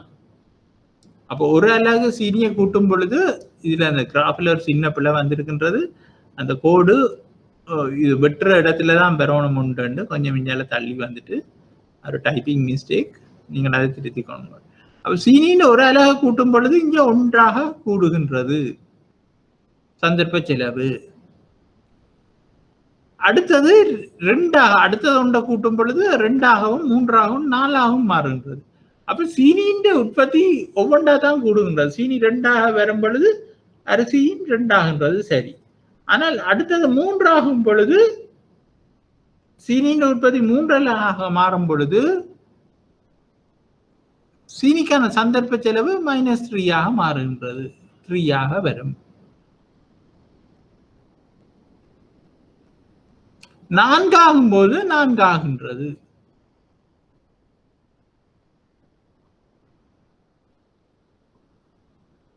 அதைத்தான் இந்த கிராஃபில் காட்டப்படுகின்றது. ஆனால் நீங்கள் ஈஸியா விளங்கிக் கொள்ளுங்க. இதுல சொல்லப்பட்ட மாதிரி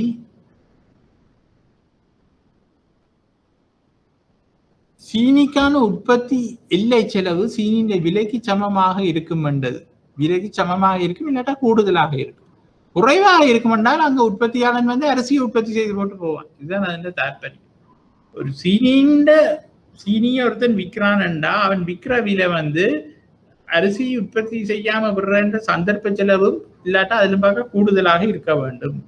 இல்லாவிட்டால் அவன் சீனியை விற்கணுமோ உற்பத்தி செய்யணும் அர்த்தம் இல்லை. அவன் அதை விட்டுட்டு பேசாம அரிசியை உற்பத்தி செய்து விற்கலாம். அதுதான் இதுல சொல்லப்படுகின்றது. அப்ப அடுத்தது நிரம்பல் தொகையில் ஏற்படும் மாற்றம். அப்ப நிரம்பல் தொகையில் ஏற்படும் மாற்றம் என்பது என்ன?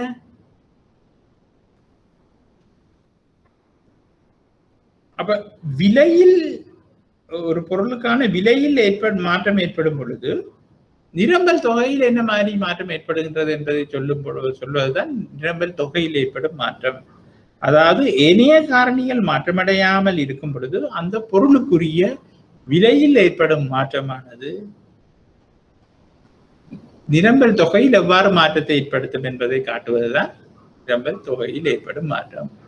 விலை தவிர்ந்த இணைய காரணிகள் நிலையாக உள்ள போது விலையில் ஏற்படும் மாற்றம் எவ்வாறு நிரம்பல் தொகையில் மாற்றத்தை ஏற்படுத்தும் என்பது நிரம்பல் தொகையில் ஏற்படும் மாற்றம் என்று நாங்கள் சொல்லுகின்றோம். அப்ப இங்க பாருங்க, ஆரம்ப விலை P ஆக இருக்கின்றது, ஆரம்ப தொகை Q ஆக இருக்கின்றது. ஆரம்ப விலை P ஆகவும் ஆரம்ப தொகை Q ஆகவும் இருக்கின்றது என்று வச்சுக்கொள்ளுவோம். அப்ப அங்கே நிரம்பல் புள்ளி வந்து ஏ புள்ளியில தான் ஆரம்ப விலையும் ஆரம்ப தொகையும் இருக்கின்றது. இங்கே பொருளுக்கான விலை கூடுகின்றது என்று சொல்லுவோம், P1 ஆக கூடுகின்றது. கிராஃப்ல தெளிவாக சொல்லப்பட்டிருக்கின்றது. P1 ஆக அதனுடைய விலை கூடும் பொழுது இங்கே Q1 ஆக நிரம்பல் தொகை கூடுகின்றது. அது C புள்ளியில் காட்டப்படுகின்றது. அதே மாதிரி ஆரம்ப நிலைமைக்கே போனாங்க. ஆரம்ப விலையிலையும் ஆரம்ப தொகையிலையும் PQ இருக்கின்றது. அங்கே P-லிருந்து P2 ஆக விலை குறைவடையுது என்று சொல்லுவோம். P-லிருந்து P2 ஆக விலை குறைவடையும் பொழுது அந்த தொகையும் Q-லிருந்து Q2 ஆக குறைவடைகின்றது. அது B என்ற புள்ளியில் சந்திக்கின்றது. ஆகவே நிரம்பல் தொகையில் ஏற்படும் மாற்றத்தை ரெண்டு மாற்றத்தை நாங்கள் ஒரு படத்துல பார்த்துட்டோம். விலை கூடினா நிரம்பல் தொகை கூடும். அதாவது P-லிருந்து P1 போச்சுன்னா Q-லிருந்து Q1 போகும். P-லிருந்து P2 குறைஞ்சா Q-லிருந்து Q2 குறையும். அப்ப இதுதான் ஏனைய காரணிகளின் மாற்றம் இல்லாத பொழுது நிரம்பல் தொகையில் ஏற்படும் மாற்றம்.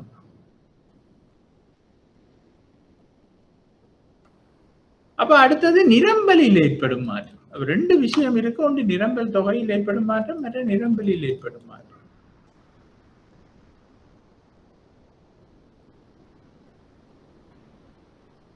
அப்ப இங்க நிரம்பலில் ஏற்படும் மாற்றம் என்பது என்ன? விலையில் மாற்றம் இல்லாமல் இருக்கும் போது, விலையில் மாற்றம் எதுவும் இல்லாமல் இருக்கும் பொழுது ஏனைய காரணிகளின் மாற்றம் காரணமாக இல்லாட்ட ஏனைய காரணிகளின் தாக்கம் காரணமாக நிரம்பல் தொகையில் ஏற்படும் மாற்றத்தை தான் நிரம்பலில் ஏற்படும் மாற்றம், நிரம்பல் கோடு இல்லாட்ட நிரம்பலில் ஏற்படும் மாற்றம் என்று நாங்கள் சொல்லுகின்றோம். அப்ப நிரம்பலின் மாற்றம் என்பது நிரம்பலில் தாக்கத்தை ஏற்படுத்துகின்ற விலையை தவிர ஏனைய காரணி ஒன்று அல்லது சில காரணிகள் மாற்றமடைவதன் காரணமாக இருக்கின்றது. நிரம்பல் அதிகரித்தல் அல்லது குறைவடைதல் ஆகும். அப்ப உதாரணமாக உற்பத்தி தொழில்நுட்பம் அபிவிருத்தி அடையும் எனில் நிரம்பல் அதிகரிக்கும். அப்ப பாருங்க, விலையில மாற்றம் இல்லாம இருக்கே உற்பத்தி தொழில்நுட்பம் டெக்னாலஜி கூடுது. நான் சொன்ன உதாரணத்தை யோசிச்சு பாருங்க. அபிவிருத்தி அடையும் எனில் நிரம்பல் அதிகரிக்கும் என்பதோடு உற்பத்தி காரணிகளோட விலை அதிகரிப்பில் நிரம்பல் குறைவடையும். விளங்குதா? அப்போ உற்பத்தி காரணிகளோட விலை அதிகரித்தால், அதாவது உற்பத்தி தொழில்நுட்பம் காரணமாக உற்பத்தி தொகை கூடுகின்றது. உற்பத்தி தொகை கூடும் பொழுது அதுல உற்பத்தி செலவு குறைவடையும் என்று சொன்னால் அங்கே கூடுதலான நிரம்பல் இடம்பெறுகின்றது.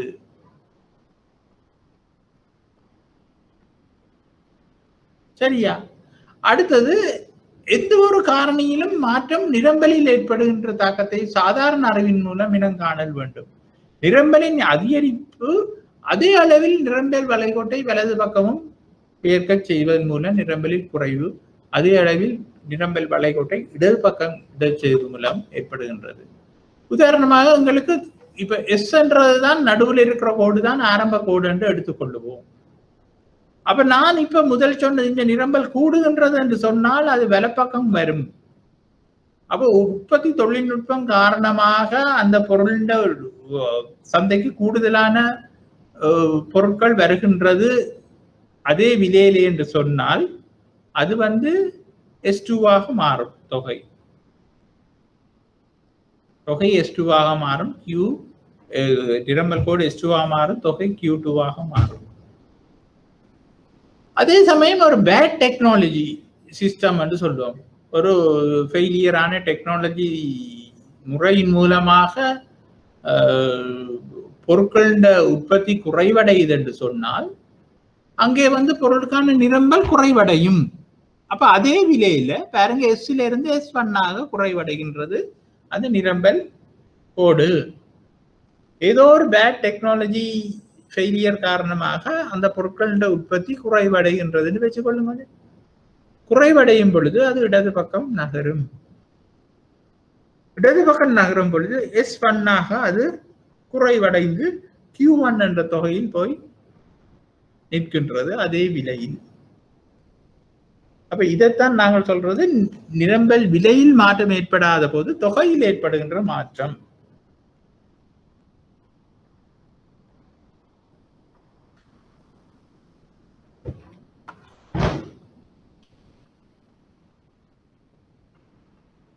அப்ப இந்த நிரம்பல் அதிகரிப்பதற்கான காரணங்கள் என்ன? நிரம்பல் அதிகரிப்பது இல்லாட்டா நிரம்பல் குறைவடைவது என்றும் பார்த்துக்கொள்ளலாம்.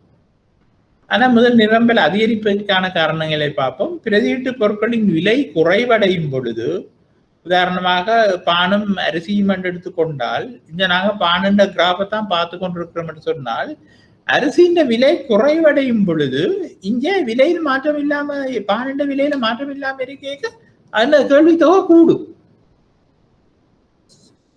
சரியா? அதே அப்படியான நேரத்துல நிரம்பலும் கூடும். விளங்கி கொள்ளுங்க. அரிசியில பிரதியீட்டு பொருட்களின் விலை என்று நாங்கள் சொல்றோம். இங்க பானுண்ட விலையில மாற்றம் இல்லை. அரிசியின் விலையில அங்க குறைவு ஏற்படுது என்று சொல்லும் பொழுது அதாவது அரிசியின் விலை கூடு நிரம்பல் விலை கூடுது என்று சொல்லுங்க. நிரம்பல் விலை கூடும் பொழுது இங்க நிரம்பல் இங்க விலையில மாற்றம் இல்லாத நேரத்துல நிரம்பல் கோடு வலது பக்கத்துக்கு போகும். அப்ப அங்க அரிசியின் விலை கூடி சென்றாலோ குறைஞ்சு விடைஞ்சாலோ இங்க நிரம்பல்ல மாற்றம் ஏற்படும். அப்ப அங்க அரிசியின் விலை குறையேக்க என்ன செய்வினம் உற்பத்தியாளர்? அங்க அரிசியின் விலை குறையும் பொழுது என்ன செய்வினம் உற்பத்தியாளர்? அதிന്റെ நிரம்பலை குறைச்சு இங்க பானிന്റെ நிரம்பலை கூட்டுவினம். இணைப்பொருட்களின் விலை அதிகரித்து செல்லும் பொழுது இணைப்பொருள் ஒன்றுண்ட விலை அதிகரித்து செல்லும் பொழுது மற்ற பொருட்களின் அதுகளை விட்டுட்டு இங்க நிரம்பலை கூட்டுவினம். இணைப்பொருட்கள் என்று சொல்லுவோம். உதாரணத்துக்கு நாங்கள் காரை சொல்லுவோம். அப்ப காரின் விலை அதிகரித்து செல்லுது என்று சொல்லும் போது பெட்ரோல்ட விலை அதிகரிக்குதோ அதிகரிக்கலையோ பெட்ரோல்ட நிரம்பல் அதிகரிக்கும். ஆனால் அங்க காருக்கான கேள்வி குறைஞ்சிடும். விளங்குதான்? அதே மாதிரி உற்பத்தி செலவு குறைவடையும் பொழுது அப்ப உற்பத்தி செலவு குறைவடையும் போது தண்டபாட்டில் இங்க நிரம்பல் கூடும். தொழில்நுட்ப தேர்ச்சியை அதிகரிக்கும் போது நிரம்பல் கூடும். அரசாங்கத்தால் பொருட்களுக்கான மானியம் வழங்கப்படும் பொழுது அப்போ எந்த உற்பத்தி செலவு 100 ரூபா, ஒரு பேனி உற்பத்தி செய்வதற்கு எனக்கு 100 ரூபா முடியுது, நான் 150 ரூபாய்க்கு விற்கிறேன்னா அரசாங்கம் ஏதோ ஒரு காரணத்துக்காக அந்த பேனிகளை உற்பத்தி செய்வதற்கு 25 ரூபா மானியம் தருதுண்டா எந்த உற்பத்தி செலவு 100 ரூபாயிலிருந்து 75 ரூபாயா குறைஞ்சிடும். அப்ப நான் அதால ஈர்க்கப்பட்டு கூடுதலான பொருட்களை உற்பத்தி செய்வேன்.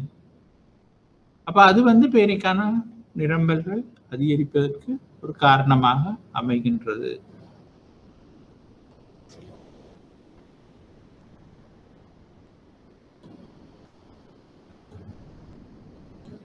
அப்ப நிரம்பல் குறைவதற்கான காரணம் அதே மாதிரி தான்.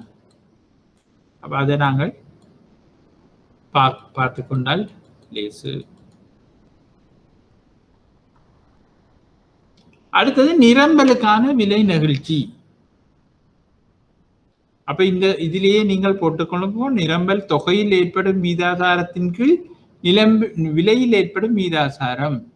அப்ப நீங்க மேல போடணும் டெல்டா QS எக்ஸ் எக்ஸ் என்ற பொருள் delta QS supply delta QS X போடுங்க. அப்ப எக்ஸ் என்ற பொருள் டெல்டா QS கீழே டெல்டா PS கீழே டெல்டா PS.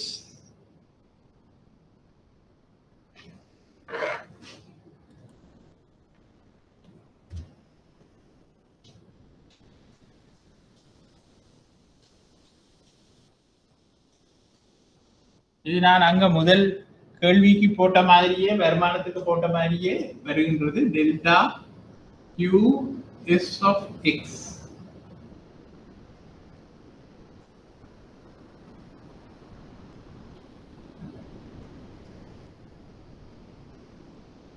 அப்ப இந்த டெல்டா QX என்னன்னு வருகின்றது? இது பிரைஸ் எலாஸ்டிசிட்டி ஆஃப் சப்ளை என்று சொல்லிக்கொள்வோம். நிரம்பலுக்கான விலைசார் நெகிழ்ச்சி. இதுல போடுற நாங்கள் என்ன சொன்னால் Q1 minus Q divided by P1 minus P over Q. அதாவது இப்பதே தற்போதைய தொகை மாற்றத்தின் பின்னான தொகை ஆரம்ப தொகை ஆரம்ப தொகை அதன் கீழ் ஆரம்ப தொகை தற்போதைய விலை ஆரம்ப விலை அதன் கீழ் தற்போதைய ஆரம்ப விலை. அப்ப இதை நாங்கள் என்னன்னு சொல்லலாம் என்று சொன்னால் Q1 minus Q over Q P over P1 minus P என்று சொல்லலாம். மேத்தமெட்டிக்ஸ்ல இதன் கீழ் இதன்றதை நாங்க இதை தலைகீழா எழுதலாம்.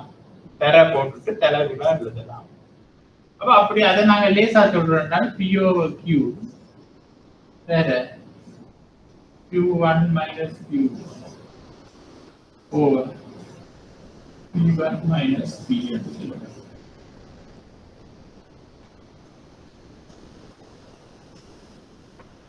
அப்ப நிரம்பல் நிகழ்ச்சியை நாங்கள் கணிப்பிடுவது இப்படித்தான்.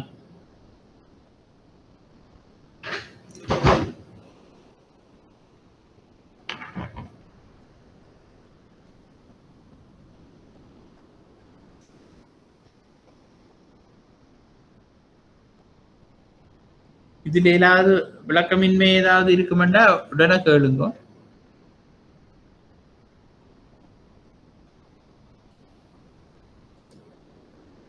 இதைத்தான் எழுத்துல இங்க சொல்லி இருக்கின்றது. அப்ப இங்கேயும் நிரம்பல் நிகழ்ச்சி 5 வகைப்படும்.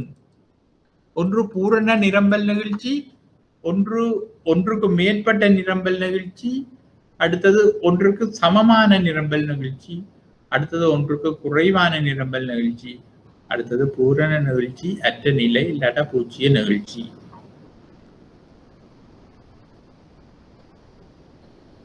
அப்ப முதலாவது பூரண நிரம்பல் நிகழ்ச்சியை நாங்கள் எடுப்பமாக இருந்தால் அங்கே விலை மாற்றம் என்பது மாற்றம் ஏதும் இருக்காது, தொகை மட்டும் மாறும். அப்ப இங்க வந்து நீங்க பி வந்து விலை வந்து 10 ரூபாயாக இருக்கின்றது, கியூ வந்து 50 ரூபாயால இருந்தது 100 ரூபாயாக ஏதோ ஒரு காரணத்துக்காக கூடுதுன்னு சொன்னால் இந்த நிகழ்ச்சியை நீங்க கணிப்பிட்டீங்களா அது வந்து ஒரு முடிவிலியாகத்தான் இருக்கும். இத போட்டீங்களா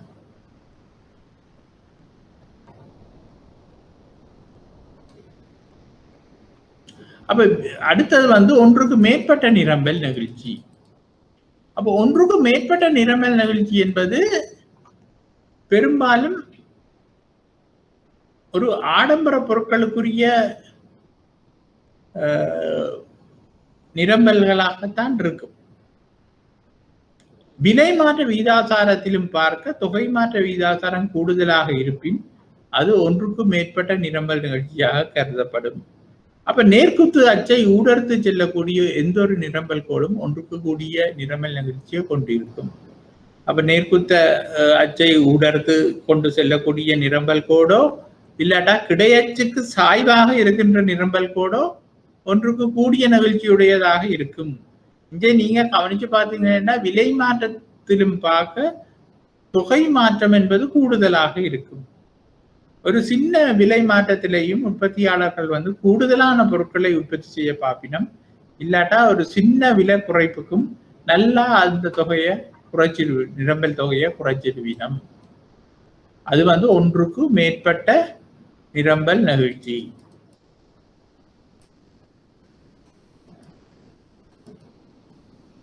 அடுத்தது ஒன்றுக்கு குறைந்த நிரம்பல் நிகழ்ச்சி. அப்போ ஒன்றுக்கு குறைந்த நிரம்பல் நிகழ்ச்சி என்று சொல்லும் பொழுது அங்கே விலை மாற்றம் கூடுதலாக இருக்கும், ஆனால் தொகை மாற்றம் குறைவாக இருக்கும். விலை மாற்றம் கூடுதலாக இருக்கும், ஆனால் தொகை மாற்றம் என்பது குறைவாக இருக்கும். ஆகவே நீங்கள் இந்த கிராஃபில அட்டவணைக்கு ஏற்ற மாதிரி போட்டுக்கொள்ளுங்க. விலைய கீழே 10 ரூபாய் போடுங்க, மேல 40 ரூபாய் போடுங்க. ஆனா தொகை 50 60 கூடுகின்றது. அப்ப இந்த அட்டவணையில இருக்கிற மாதிரி இந்த கிராஃபில இந்த விலையை மாத்திக்கொள்ளுங்க 10 40 அப்ப விலை மாற்ற விகிதாசாரத்திலும் பார்க்க நிரம்பல் தொகை மாற்ற விகிதாசாரம் குறைவாக இருப்பின் அது ஒன்றுக்கு குறைந்த நிகழ்ச்சியை கொண்ட பொருளாக இருக்கும். அடுத்தது பூஜ்ஜிய நிகழ்ச்சி. பூஜ்ஜிய நிகழ்ச்சி என்பது தொகையில எந்த விதமான மாற்றத்தையும் ஏற்படுத்தாது, ஆனால் விலையின் மாற்றத்தை ஏற்படுத்தி கொண்டிருக்கும். அப்ப நிரம்பல் தொகையில எந்த விதமான மாற்றமும் ஏற்படாது, ஆனால் நிரம்பல் விலையில் மாற்றம் ஏற்படும். விலை கூடினா என்ன குறைஞ்சா என்ன, நிரம்பல் தொகையில எந்த வித மாற்றமும் ஏற்படாது. அதை நாங்கள் சொல்றது வந்து பூஜ்ஜிய நிரம்பல் நிகழ்ச்சி. அப்ப அடுத்தது ஒன்றுக்கு சமமான நிரம்பல் நிகழ்ச்சி. ஒன்றுக்கு சமமான நிரம்பல் நிகழ்ச்சி என்று சொல்லும் பொழுது அங்கே விலையில் ஏற்படும் மாற்றம் வந்து அந்த விகிதாசாரம் ஈக்குவலா இருக்கும் தொகையில் ஏற்படும் மாற்றத்துக்கு. விலையில் ஏற்படும் மாற்றத்துக்கு ஈக்குவலாக தொகையில் ஏற்படும் மாற்றம் இருக்கும். அந்த ஈக்குவல் தொகையில இல்ல, அந்த விகிதாசாரம் சமனாக இருக்கும். அந்த விகிதாசாரம் சமனாக இருக்கும் பொழுது அந்த கோடு வந்து 45 டிகிரியில கீழிருந்து மேல் நோக்கி செல்லும்.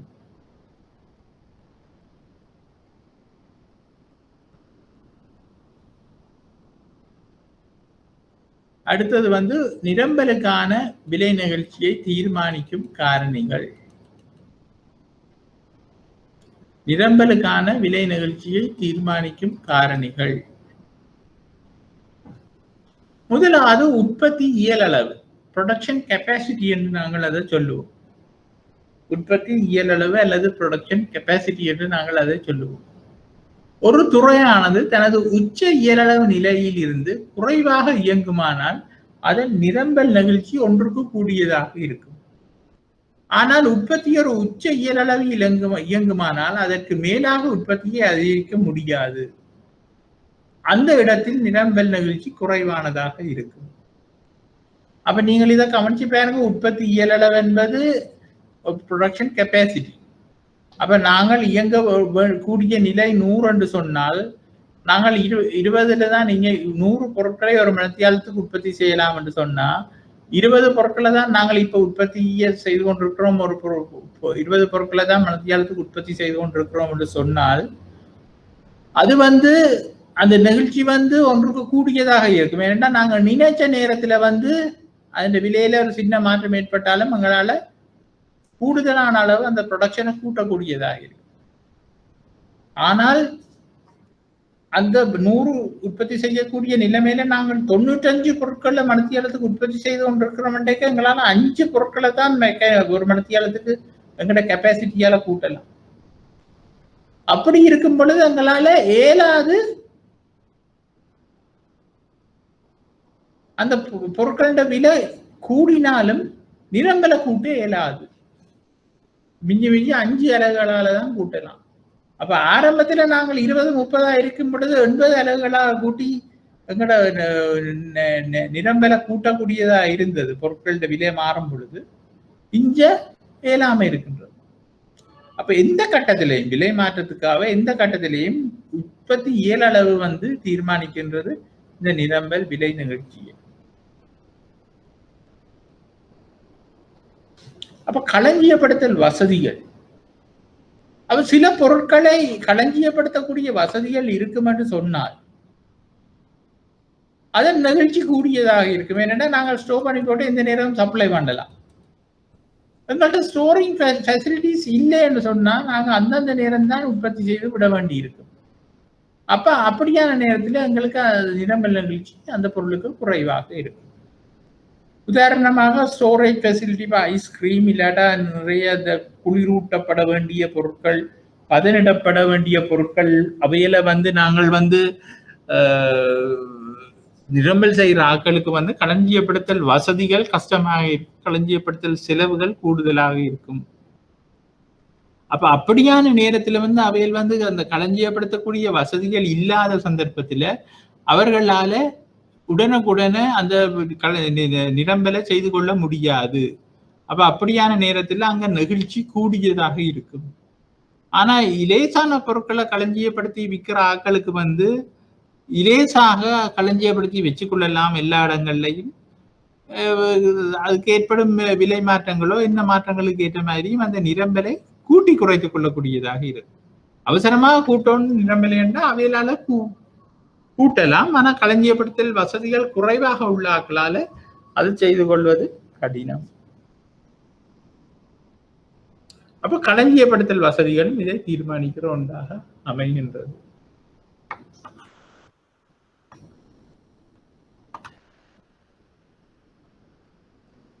அடுத்தது நேரம். அப்ப குறுகிய காலத்தில் உற்பத்தியாளரால் உற்பத்தியை அதிகரிக்க முடியாத காரணத்தினால் குறித்த பொருளுக்கு நிகழ்ச்சி குறைவாக இருக்கும். அப்போ அவசரமாக இப்ப இன்றைக்கு தெரியுது ஒரு பொருளுக்கு ஏதோ ஒரு விலை கூடுதோ ஏதோ ஒரு விஷயம் நடக்குது, அதன் உற்பத்தியை அதிகரிக்க வேணும், தொகையை கூட்டணும்னு நிரம்பல் செய்பவர்களுக்கு விளங்கினாலும் அந்த ஒரு கிழமைக்குள்ளேயே உற்பத்தி செய்து இல்லாட்டா வரவழைத்து கொடுக்க முடியாத பொருட்கள் நெகிழ்ச்சி குறைவானதாக இருக்கும்.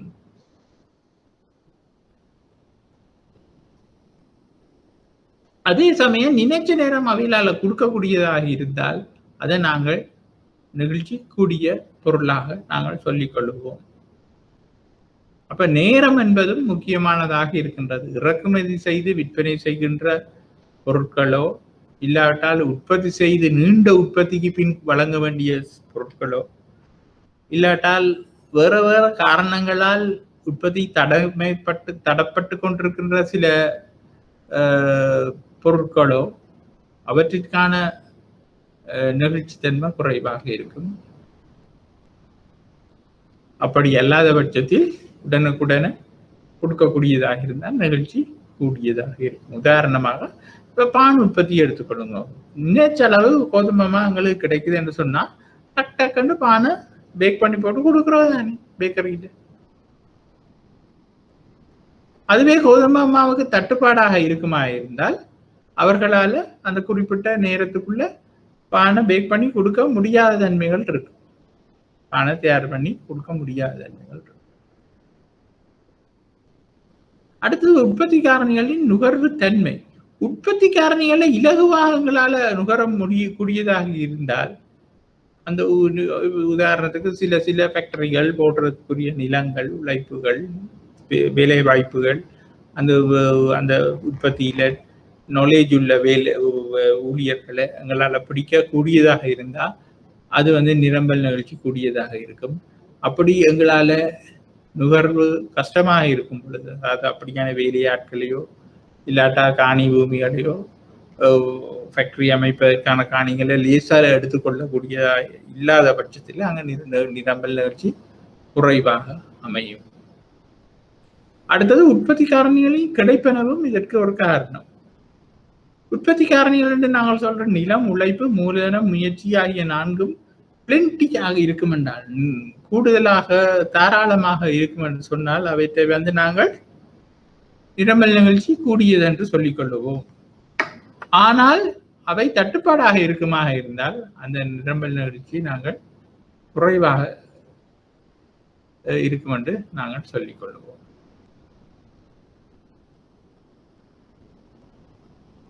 ஆகவே இதுதான் நிரம்பல். இதுக்குள்ள அந்த உற்பத்தி இயலளவு இதுக்குள்ளே வருது என்று பார்ப்போம். இல்லை, உற்பத்தி இயலளவு இதுக்குள்ள இல்லை. ஆகவே இதுதான் நிரம்பல். அப்ப இந்த கேள்வியிலேயோ நிரம்பல்லையோ ஏதாவது உங்களுக்கு விளங்கலையே என்றால்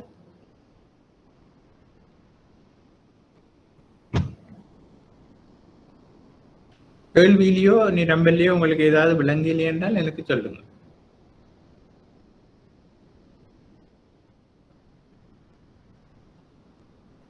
பொதுவா பிள்ளைகள் நீங்கள் என்னென்று படிக்கிறீங்களா? இந்த பிரிண்ட் அவுட்ஸை எடுத்து படிக்கிறீங்களா இல்லாட்டா இந்த நோட்ஸ் இதுல ஸ்கிரீன்ல போயிருக்க நீங்க நோட் பண்ணி எடுத்துக்கொண்டு இருக்கிறீங்களா?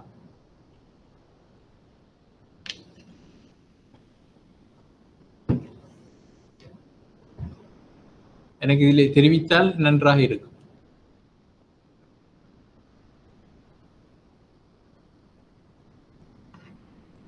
ஏனென்று சொன்னால் அதுக்கேற்ற மாதிரி நான் படிப்பிப்பதற்கு. என்னடா இப்ப நீங்கள் இதிலேயே நோட்ஸ் எடுத்துக்கொண்டிருப்பீர்கள் என்று சொன்னால் ரைட், ஒரு ஆள் அப்படி போட்டிருக்கிறார், மற்றவேல் ரைட். அது நான் நினைக்கின்றேன் லேசாக இருக்கும் உங்களுக்கு என்று சொல்லி. என்னென்றால் நீங்களே உங்களோட ஓன் பாயிண்ட்ஸ் எல்லாம் ஆட் பண்ணி கொண்டு போகலாம். இல்லாட்டா என்னுள்ள எந்த நோட்ஸில் இருக்கிற என் பிள்ளைகள் இருக்கும் பொழுது நீங்கள் அதை திருத்தக்கூடியதாக இருக்கும். இதையே பார்த்து செய்து கொண்டு போகும் பொழுது உங்களுக்கு சில நேரங்களில் லிசன் பண்ணுவதா இதை பார்த்து நோட்ஸ் எடுப்பதா என்ற 2 பிரச்சனைகள் உங்களுக்கு வரக்கூடியதாக இருக்கும். பிற ஜாஜினி என்ன மாதிரி நீங்கள் ஏழில் படித்தபடியா நீங்கள் பிரச்சனை இல்லை என்று நினைக்கின்றேன். சரி, இப்ப நாங்கள் ரைட், இப்ப நாங்கள் என்ன செய்வோம் என்று சொன்னால் இப்ப இதுவரை உங்களுக்கு ஒரு பிரச்சனையும் இல்லை என்ற பட்சத்தில் அடுத்த ஹேண்ட் அவுட் வந்து இன்னும் ரெடி ஆகவில்லை. ஆகவே நாங்கள் வந்து அடுத்த செக்ஷனுக்கு போவோம். ஆனால் அந்த அடுத்த கிழமை தான் உங்களுக்கு அதுக்குரிய பிரிண்ட் அவுட்டை இவியல் அப்லோட் பண்ணுவினோம். அப்ப இப்ப நாங்கள் இதுவரை படிச்சதுல உங்களுக்கு ஒரு பிரச்சனையும் இல்லைன்னு நினைக்கின்றேன். உற்பத்தி பொருளாதார சந்தைகள் அதுகள் எல்லாத்தையும் பொருளாதார முறைமைகள் எல்லாத்தையும் பார்த்தோம் முதலாவது வகுப்பிலே. அதுக்கு பிறகு நாங்கள் உற்பத்தி சாத்திய வளையோட்டை பற்றி பார்த்தோம். அது மிக முக்கியமான விடயம். உங்களுக்கு MCQல அதுக்குள்ள கேள்விகள் வரலாம். அதுக்கு பிறகு நாங்கள் கேள்வி கோட்பாட்டை பற்றி படித்தோம். கேள்வி கோட்பாட்டை விரைவாக படித்தோம் என்று சொன்னால் அதுக்குள்ளே கேள்வி என்றால் என்ன, புறநடை கேள்வி, கிஃபன் கேள்வி எல்லாம் வந்தது. அதுக்கு பிறகு நாங்கள் விலைசார் கல்வி நிகழ்ச்சி படித்தோம். அப்புறம் வருமானம் சார் கல்வி நிகழ்ச்சி படித்தோம். அப்புறம் குறுக்கு நிகழ்ச்சி படித்தோம். அதுக்கப்புறம் நிரம்பல் என்று பார்க்கும் பொழுது அதே ரிப்பிட்டேஷன், நிறைய விடயங்கள் அதின் ரிப்பிட்டேஷனாக இருந்தபடியாக நாங்கள் வந்து அதை நாங்கள் ஈஸியா படித்து முடிக்கக்கூடியதாக இருந்தது. அப்ப இப்ப நாங்கள் பார்த்தோம் இங்க 3வது தலையங்கம் நான் என்ன போட போறேன்னு சொன்னால் எல்லாருக்கும் போர்டு விளங்குது என்று நான் நினைக்கின்றேன்.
நாங்கள் அடுத்த சாப்டர், அதாவது லெசன் 6 வந்து என்னன்னு சொன்னால் சந்தை சமநிலை. சந்தை சமநிலை, மார்க்கெட் ஈக்விலிபிரியம் என்று நாங்கள் இதை சொல்லிக் கொள்ளுவோம். அப்ப இந்த மார்க்கெட் ஈக்விலிபிரியம் என்று சொன்னால் என்ன என்று சொன்னா, இப்ப பாருங்க, நாங்கள் கேள்வியை பற்றி படிச்சோம், நிரம்பலை பற்றி படிச்சோம். கேள்வி என்பது என்ன? நுகர்வோரால் ஒரு பொருளுக்கு ஏற்படுத்துகின்ற ஒரு கேள்விதான் கேள்வி என்று நாங்கள் சொல்றோம். ஒரு விருப்பு இல்லாட்டா ஏதாவது உண்டு, டிசையரோ ஏதோ ஒன்று பொருளை வாங்குவதற்கு. அப்ப அந்த பொருளை வாங்குவதற்குரிய கெப்பாசிட்டி அவர்கிட்ட இருக்க வேண்டும். இன்ன விலையில் நான் இத்தனை பொருட்களை வாங்குவேன், இல்லாட்டா இன்ன விலையில் நான் இத்தனை பொருட்களை வாங்குவேன் என்ற கேள்வி கோடு உங்களுக்கு தெரியும். நிரம்பல் கோடு என்பது என்ன? ஒவ்வொரு விலையிலும் உற்பத்தியாளன் தான் என்ன எவ்வளவு பொருட்களை கடையிலேயோ சந்தையிலேயோ தான் வழங்குவான் என்பதை சொல்வதுதான் நிரம்பல். அப்ப நாங்கள் இந்த சந்தை கோட்பாட்டில், சந்தை பொருளாதாரத்தில், முதலாளித்துவ பொருளாதாரத்தில், கேபிட்டல் எக்கனமி என்று சொல்லப்படுகின்ற, கேபிட்டலிஸ்ட் எக்கனமி என்று சொல்லப்படுகின்ற முதலாளித்துவ பொருளாதாரம், இல்லாட்டா மார்க்கெட் எக்கனமி என்று சொல்லுகின்ற சந்தை பொருளாதாரத்துல இந்த விலை பொறிமுறை உங்களுக்கு தெரியும், விலைதான் எல்லாத்தையும் தீர்மானிக்கின்றது.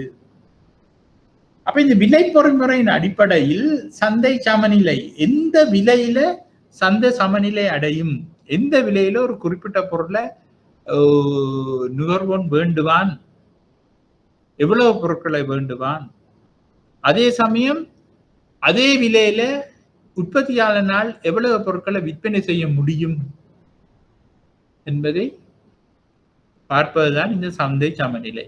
நாங்க கேள்வியை பற்றி படிச்சோம், நிரம்பலை பற்றி படிச்சோம், ரெண்டையும் சேர்த்து இதுக்காகத்தான் இந்த கேள்வியை நிரம்பலை நாங்கள் படித்தோம் என்று நான் சொல்றேன். இப்ப இந்த கேள்வி கோட்டையும் நிரம்பல் கோட்டையும் ஒரே கிராஃபில போடுவோம். கேள்வி கோட்டையும் நிரம்பல் கோட்டையும் ஒரே கிராஃபில போடுவோம்.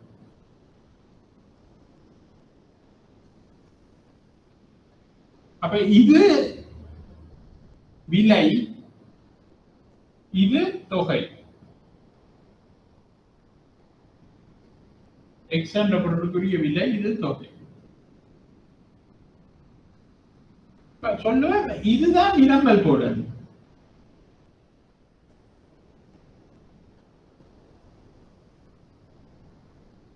இதுதான் கேள்வி கோடு சொல்லுவோம். ஆக இங்க இது ரெண்டும் எங்கே வெட்டுப்படுகின்றதோ அங்கேதான்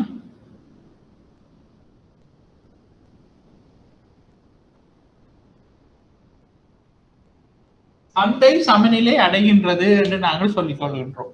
இப்ப நீங்கள் பார்த்திருப்பீங்க, கேள்வி கோட்பாட்டில் நாங்கள் இந்த கேள்வியை பற்றி 10 ரூபாய் விலையில 50 பொருட்கள், 20 ரூபாய் விலையில 40 பொருட்கள், ஏனென்றா விலை கூடேக்க குறைந்தளவு பொருட்களையும் விலை குறையேக்க கூடியளவு பொருட்களையும் வாங்குவான் நுகர்வோன் என்றபடியால அந்த கேள்வி கோடு வந்து மேலிருந்து கீழாக இடமிருந்து வலமாக அமைந்து காணப்படும். நான் இதுல அந்த ஃபிகர்ஸா போடையில படத்தை குழப்பவும் வந்துட்டு. ஆனால் நிரம்பல் கோடு என்பது குறைந்தளவு விலையில குறைந்தளவு பொருட்களையும் கூடியளவு விலையில கூடியளவு பொருட்களையும் நிரம்பல் செய்வது உற்பத்தியாளன். ஆகவே இந்த கேள்வியின் நிரம்பலும் சந்திக்கும் இடம்தான் இதே என்ற புள்ளி என்று சொல்லிக் கொள்வோம். இந்த சந்திக்கும் இடம்தான் சந்தை சமநிலை. சந்தை சமநிலை. அப்ப PO என்ற ஒரு விலையில் QO என்ற பொருட்களில் தான் நுகர்வோரும் உற்பத்தியாளனும் சமநிலை அடையினம். உதாரணத்துக்கு இது 50 பொருட்கள் என்று சொன்னால், இது 10 ரூபாய் விலை என்று சொன்னால், இந்த 10 ரூபாய் விலையில தான் நுகர்வோன் வந்து பல்வேறு விலையில பல்வேறு பொருட்களை வேண்டதுக்கு போய்கொண்டிருப்பான். ஆனா அவன் 50 பொருட்களை 10 ரூபாய் விலையில தான் வேண்டதுக்கு ரெடியா இருப்பான். உதாரணத்துக்கு இதுல ஒரு போட்டோமேனால் இது வந்து 20 ரூபாய் விலையில 10 பொருட்களை வேண்டதுக்கு அவன் விரும்பி இருக்கலாம். அதே 10 பொருட்களை நுகர்வோன் வந்து 5 ரூபாய் விலையில தான் 5 ரூபாய் விலையில 10 பொருட்களை தான் அவன் நிரம்பல் செய்ய ரெடியா இருப்பான். ஆனா இதே 5 ரூபாய் விலையில கேள்வி என்பது 80 இருந்திருக்கலாம்.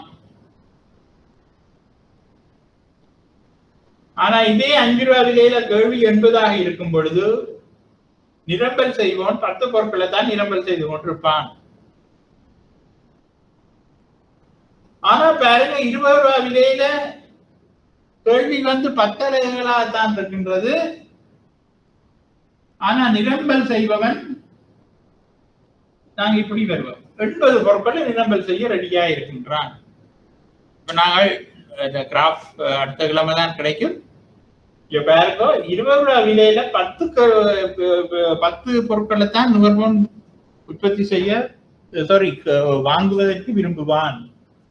ஆனால் உற்பத்தியாளன் 20 ரூபாய் விலையில கூடுதலான 80 பொருட்களை விற்பனை செய்ய விரும்புகின்றான். ஆனால் நுகர்வோன் 20 ரூபாய் விலையில 10 பொருட்களை தான் வேண்ட விரும்புகின்றான். அதே மாதிரி நுகர்வோன் 5 ரூபாய் விலையில 80 பொருட்களை வாங்க விரும்புகின்றான். ஆனால் உற்பத்தியாளன் 5 ரூபாய் விலையில 10 பொருட்களை தான் நிரம்பல் செய்ய விரும்புகின்றான். ஆனா இது ரெண்டும் கூடி குறைஞ்சு சரியா 10 ரூபாய் விலையில நுகர்வோன் 50 பொருட்களை வேண்ட விரும்புகின்றான். அதே 50 பொருட்கள் நிரம்பல் செய்ய ரெடியா இருக்கின்றான் 10 ரூபாய் விலையில உற்பத்தியாளனும். ஆகவே இந்த 10 ரூபாய் விலையில 50 பொருட்கள் என்ற இடத்துலதான் சந்தை சமநிலை அடைகின்றது. அப்ப இன்றைக்கு நாங்கள் மார்க்கெட்டுக்கு போறோம், ஒரு கிலோ கத்திரிக்காய் 150 ரூபாய்க்கு வாங்குறோம்னா அது இதுதான். ஆனா நாங்கள் 50 ரூபாய்க்கு கத்திரிக்காய் விற்கும்னா நாங்க 3 கிலோவும் வேண்ட தயாரா இருப்போம். அதே சமயம் 300 ரூபாய் கத்திரிக்காய்ன்னு சொன்னா நிரம்பல் செய்கிறவன் 30 கிலோவும் விற்க தயாராக இருப்பான். ஆனாலும் சந்தை சமநிலை என்பது இந்த வரைபடத்தின்படி உங்களுக்கு விளங்கும்.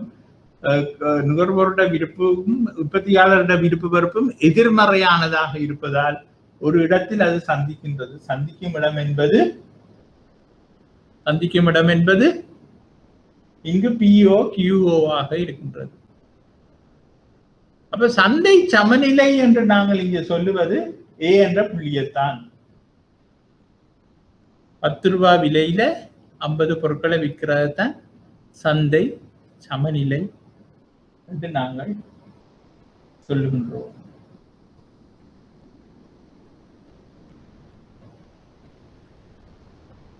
இதுல ஏதாவது பிரச்சனைகள் யாருக்காவது?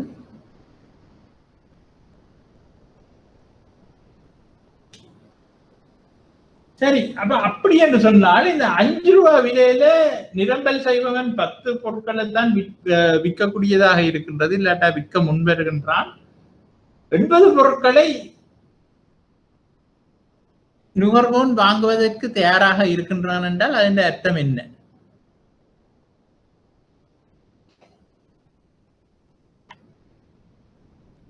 நான் சொல்வது இந்த இது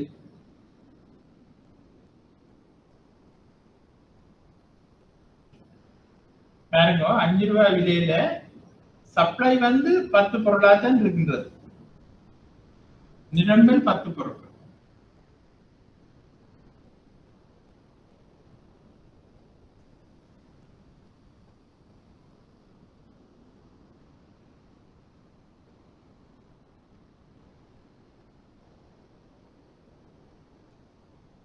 கேள்வி 80 பொருட்கள்.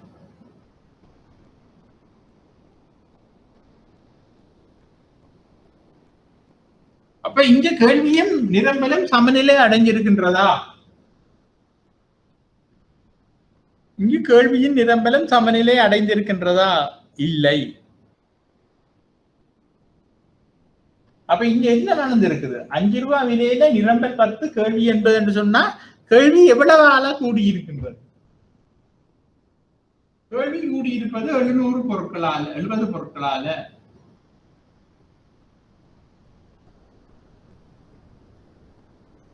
பொருட்களால இங்க பாருங்க, இங்க 10 இருக்கு, இங்க 80 இருக்கு. அப்ப நான் இத நாங்கள்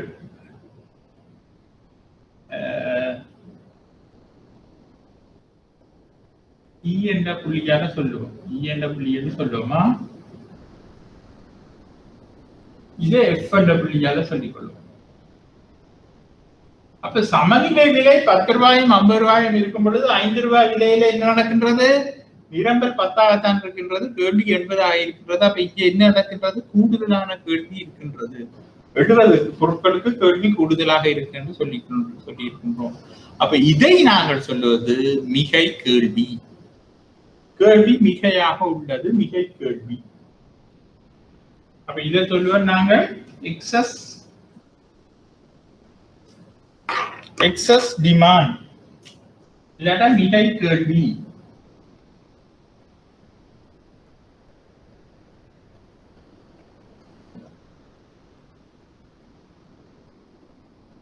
இதை சொல்லுவோம் நாங்கள் என்னண்டு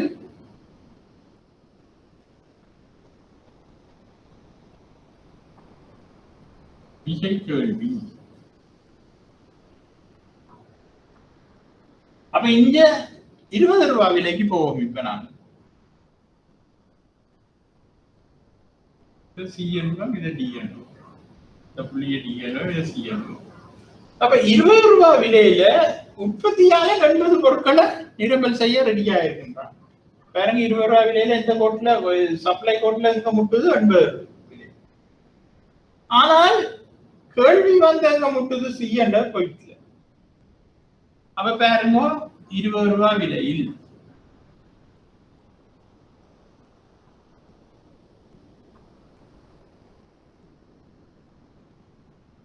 நிரம்பல் 80 பொருட்கள்.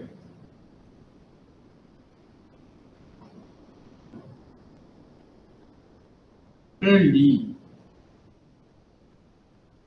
எத்தனை பொருட்கள்? 10 பொருட்கள்.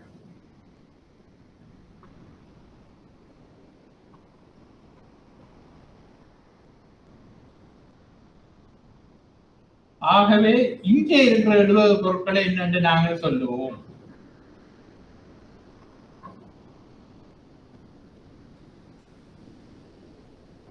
இந்த ஏரியா, இதை நாங்கள் சொல்வது எக்ஸஸ் சப்ளை.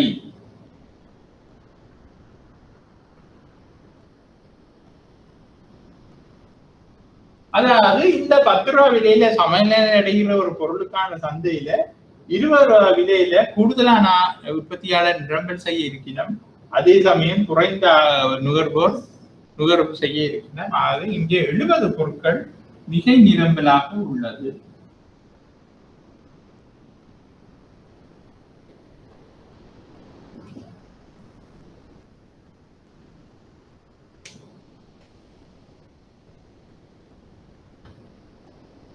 அப்ப பாருங்க, இங்க சந்தை சமநிலையில 50 ரூபாய் தான் சமநிலை தொகை, 10 ரூபாய் தான் சமநிலை விலை.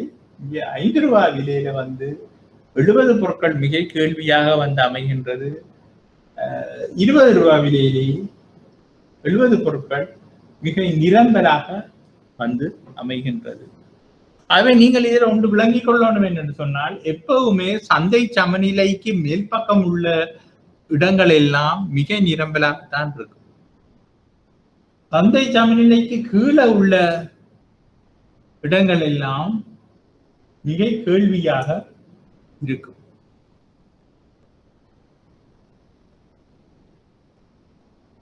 இதை நாங்கள் மிகை நிரம்பல் மிகை கேள்வி என்று சொல்கின்றோம்.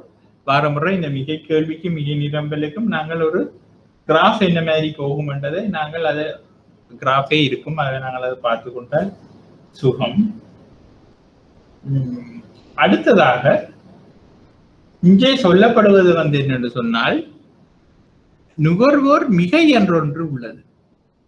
அந்த நுகர்வோர் மிகை என்பது நாங்கள் சரியான கிராஃபுக்கு தான் பார்த்து கொள்ளணும். என்று சொன்னால், இந்த 10 ரூபாய் விலையில 50 பொருட்களை நாங்கள் விற்கிறோம் என்று சொன்னால், 10 ரூபாய் விலையில 50 பொருட்களை நாங்கள் விற்கிறோம் என்று சொன்னால், இதற்கு மேலே இந்த 50 பொருட்களை ரூபாய் விலையில தான் நுகர்வோர் நிரம்பல் உற்பத்தியாளர் நிரம்பல் செய்வான். அதுக்கு கூடுதலாக நிரம்பல் செய்யணும்னா அவனுக்கு கூடுதலான விலை கொடுக்க வேண்டி இருக்கு. ஆனால் இங்கே பாருங்கள், இந்த ரூபாய் விலைக்கு 50 பொருட்களை வாங்கும் நுகர்வோர் கொஞ்சம் கொஞ்சமா குறைவடைஞ்சு கொண்டு வருகிறோம். அவையில் இந்த ஏரியாவில் இருக்கிற ஆட்கள் வந்து 10 ரூபாய்க்கு கூட இருந்தாலும் அவையில் வேண்டதுக்கு ரெடியா இருக்கணும். இப்ப டிமாண்ட பொறுத்த மட்டும் இந்த புள்ளிக்கு மேலே இருக்கிற இடத்துல இந்த 50 பொருட்கள் பார்க்க குறைவான தொகையை வேண்டதுக்கு, கூடுதலான விலைகள்ல குறைவான பொருட்களை வேண்டுவதற்கு நிறைய நுகர்வோர் இருக்கிறோம். உதாரணமாக இதை சொல்லுவோம், நாங்கள் 25 ரூபாய், இதை 25 ரூபாய்ன்னு சொல்லுவோம். இந்த புள்ளிய 100 அலகுகள் என்று சொல்லுவோம். அப்ப சமநிலை அடைகின்றது இந்த 10, 50 என்ற இடத்திலே. கவனிச்சு பாருங்கள், இந்த கேள்வி கோட்டின் என்ன சொல்லுகின்றது என்று சொன்னால், இந்த 50க்கும் குறைவான தொகைகளை இதுக்கும் கூடுதலான விலையில வாங்குறதுக்கு நுகர்வோர் இருக்கணும். ஆனால் அது இயலாமல் போகின்றது. ஆனாலும் இதுல நுகர்வோர் இருக்கிறபடியால் இந்த நுகர்வோர் வந்து தங்களுடைய கொள்வனவு விலை வந்து மற்ற நுகர்வோர்களும் பார்க்க கூடுதலாக இருக்கின்றது. அவர்களது பர்ச்சேசிங் பவர் என்று சொல்லப்படுகின்ற நுகர்வோர் வலு, கொள்வனவு வலு. அப்ப அப்படியான சந்தர்ப்பத்தில் மார்க்கெட் இதுல சமநிலை அடைகின்றபடியால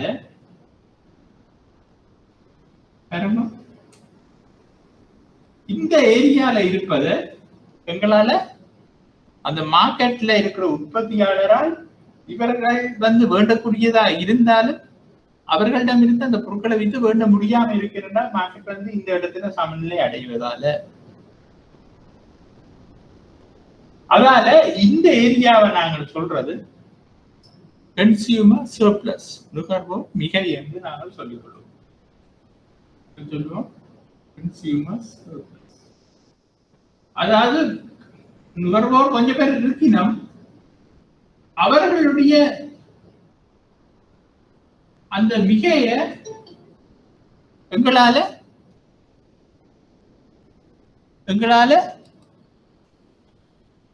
இந்த மார்க்கெட் இதுல நிறைவு பெறபடியால இந்த கெப்பாசிட்டியை உற்பத்தியாளரால வித்து அந்த நுகர்வோர்கிட்ட இருக்கிற மிகைய எடுத்துக்கொள்ள இயலாம இருக்கு உற்பத்தியாளரால்.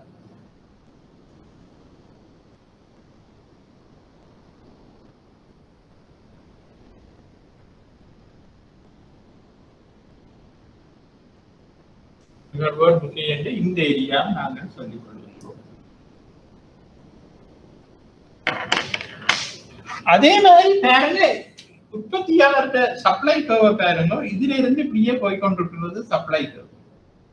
ஆனால் 10 ரூபாய் விலையில 50ல உற்பத்தியாளர் வித்து கொண்டிருக்கின்றான். ஆனால் 5 ரூபாய் விலையில 10, 6 ரூபாய் விலையில 20 அப்படி இப்படி என்று சொல்லி ஒரு குறிப்பிட்ட தொகையை வந்து இவர்களால விற்று கொள்ளலாம், நுகர்வோரால விற்று கொள்ளலாம். அதை வாங்கி சில நுகர்வோர் கூடுதலாக பயனடையலாம். ஆனால் அன்பார்ச்சுனேட்லி இந்த பாயிண்ட்ல மார்க்கெட் ஈக்விலிபிரியம் அடைகின்றபடியால் இவ்வளவு அமௌண்ட்டையும் உற்பத்தியாளரால் நிரம்பல் செய்ய முடியாமல் இருக்கின்றது. அப்ப அதை நாங்கள் சொல்றது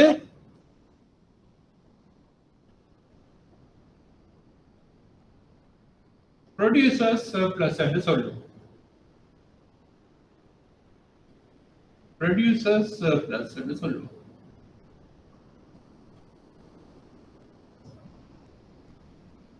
அது சொல்றது உற்பத்தியாளர் மிகை.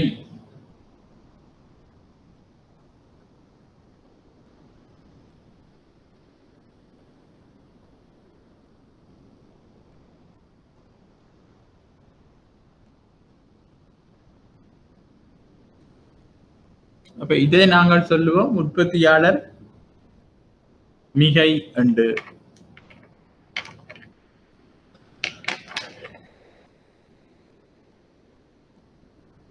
அப்ப இதுல நாங்க பார்த்தோம் சந்தை சமநிலை. சந்தை சமநிலைக்கு பிறகு பார்த்தோம் நாங்கள் என்ன மிகை கேள்வி, மிகை நிரம்பல். அதுக்கு பிறகு நாங்கள் பார்த்தோம் இப்ப என்னன்னு சொன்னால் நுகர்வோர் மிகையும் உற்பத்தியாளர் மிகையும். அப்ப அதுக்கு பிறகு இந்த சந்தை சமநிலையில மாற்றங்கள் எவ்வாறு ஏற்படுகின்றது என்பதை நாங்கள் பார்ப்போம். அதாவது பலவிதமான மாற்றங்கள் ஏற்படும். உதாரணமாக அரசாங்கம் நேரில் வரி விதிக்கும். அரசாங்கம் நேரில் வரி விதிக்கிறது சொல்றது உங்களுக்கு தெரியும். நேர்வரி, நேரில் வரி என்று நாங்கள் சொல்லிக் கொள்வோம். டிரெக்ட் டேக்ஸ், இன்டிரெக்ட் டேக்ஸ் என்ற 2 விதமான டேக்ஸ்களை அரசாங்கம் பொதுமக்கள் மீது, நாட்டு மக்கள் மீது விதிக்கும். டிரெக்ட் டேக்ஸ் என்பது அந்த நாட்டு மக்களிடமிருந்து நேரடியாக டிரெக்டாக இம்போஸ் பண்ணி எடுக்கிற டேக்ஸ். உதாரணமாக இன்கம் டேக்ஸ் என்று சொல்லலாம். நான் உழைக்கிற காசுக்கு இவ்வளவு டேக்ஸ் கட்டணும் என்று சொன்னா அது இன்கம் டேக்ஸ். மறைமுக வரி என்பது மறைமுகமாக உங்கள்கிட்ட இருந்து அறவிடுற வரி. அந்த மறைமுக வரி என்பது என்ன? அந்த மறைமுக வரி என்பது என்ன? பொருட்களின் மீது விதிக்கப்படும் வரி. உதாரணமாக சீனியின் மீது வரி விதிக்கப்பட்டால் அது சீனியின் மீது விதிக்கப்படும் பொருட்கள் மீதான வரி. அரிசியின் மீது விதிக்கப்படும் வரி, உருளைக்கிழங்கு மரக்கறிகள் மீது விதிக்கப்படும் வரி, இறக்குமதி செய்யப்படும் வெங்காயம், உருளைக்கிழங்கு அதுகளில் விதிக்கப்படும் வரிகளை நாங்கள் மறைமுக வரி என்று சொல்லுவோம். அப்ப அப்படியான மறைமுக வரிகள் விதிக்கப்படும் பொழுது இந்த உற்பத்தி செலவு கூடும். இந்த உற்பத்தி செலவு கூடினால் நிரம்பல் கோடு நாங்கள் பார்த்த மாதிரி நிரம்பலில் ஏற்படும் மாற்றம் மாதிரி நிரம்பல் கூடலாம் குறையலாம். அதே மாதிரி அரசாங்கம் சில மானியங்களை வழங்கலாம். அரசாங்கம் சில மானியங்களை வழங்கலாம். அந்த மானியத்தின் மூலமாக உற்பத்தி செலவு குறைவடையும். அப்போ உற்பத்தி மறைமுக வரிக்கு நேர் எதிரானது மானியம். உற்பத்தி செலவு கூடும், மறைமுக வரி விதித்தால் உற்பத்தி செலவு கூடும். சில பொருட்களோட உற்பத்தியை ஊக்குவிக்கும் முகமாக அரசாங்கம் அந்த உற்பத்தியாளர்களுக்கு மானியம் வழங்கலாம். அப்படி மானியம் வழங்கப்படுமானால் அது உற்பத்தி செலவை குறைக்கும். அப்படி உற்பத்தி செலவை குறைத்தால் என்ன நடக்கும் நிரம்பலில் என்பதை பார்க்கலாம். அப்ப இந்த சமநிலையிலேயே அரசாங்கத்தின் தாக்கம் மறைமுக வரி மானியங்கள் மாதிரி வருகின்றது. அப்ப அப்படியான சந்தர்ப்பத்தில இந்த சமநிலை தன்மை எவ்வாறு மாறும் என்பதை நாங்கள் அடுத்த வகுப்பில் நாங்கள் பார்ப்போம். அப்ப இதை பார்த்து நீங்கள் ரெடியாகுங்கள். உங்களுக்கு எப்படியும் புதன்கிழமை இல்லாட்டா வியாழக்கிழமை உங்களுக்கு அடுத்த நோட்ஸ் உங்களுக்கு கிடைக்கக்கூடியதாக இருக்கும். அப்படி கிடைக்குமா இருந்தால் நீங்கள் உடனடியாக இதையும் அதையும் பார்த்து ரிவைஸ் பண்ணி வச்சுக்கொள்ளுங்க. அப்ப நாங்கள் குயிக்காக அந்த ஏரியாவை எங்களால் முடிக்கக்கூடியதாக இருக்கு. அப்ப இன்றைக்கு படிச்சதுல ஏதாவது உங்களுக்கு விளக்கம் இன்மை ஏதாவது இருந்தா கேட்கலாம்.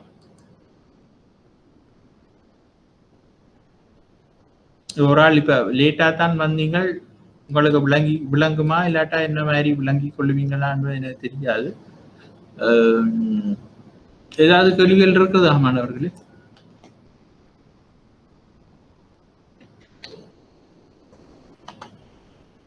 ஓ,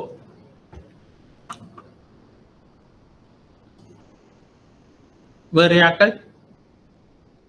மிஸ் கந்தசாமி, மிஸ் எங்கட ஜெகதீஸ்வரன் என்ன சொல்றீங்க? எப்படி விளங்குமா உங்களுக்கு லேட்டா வந்தது இன்றைக்கு?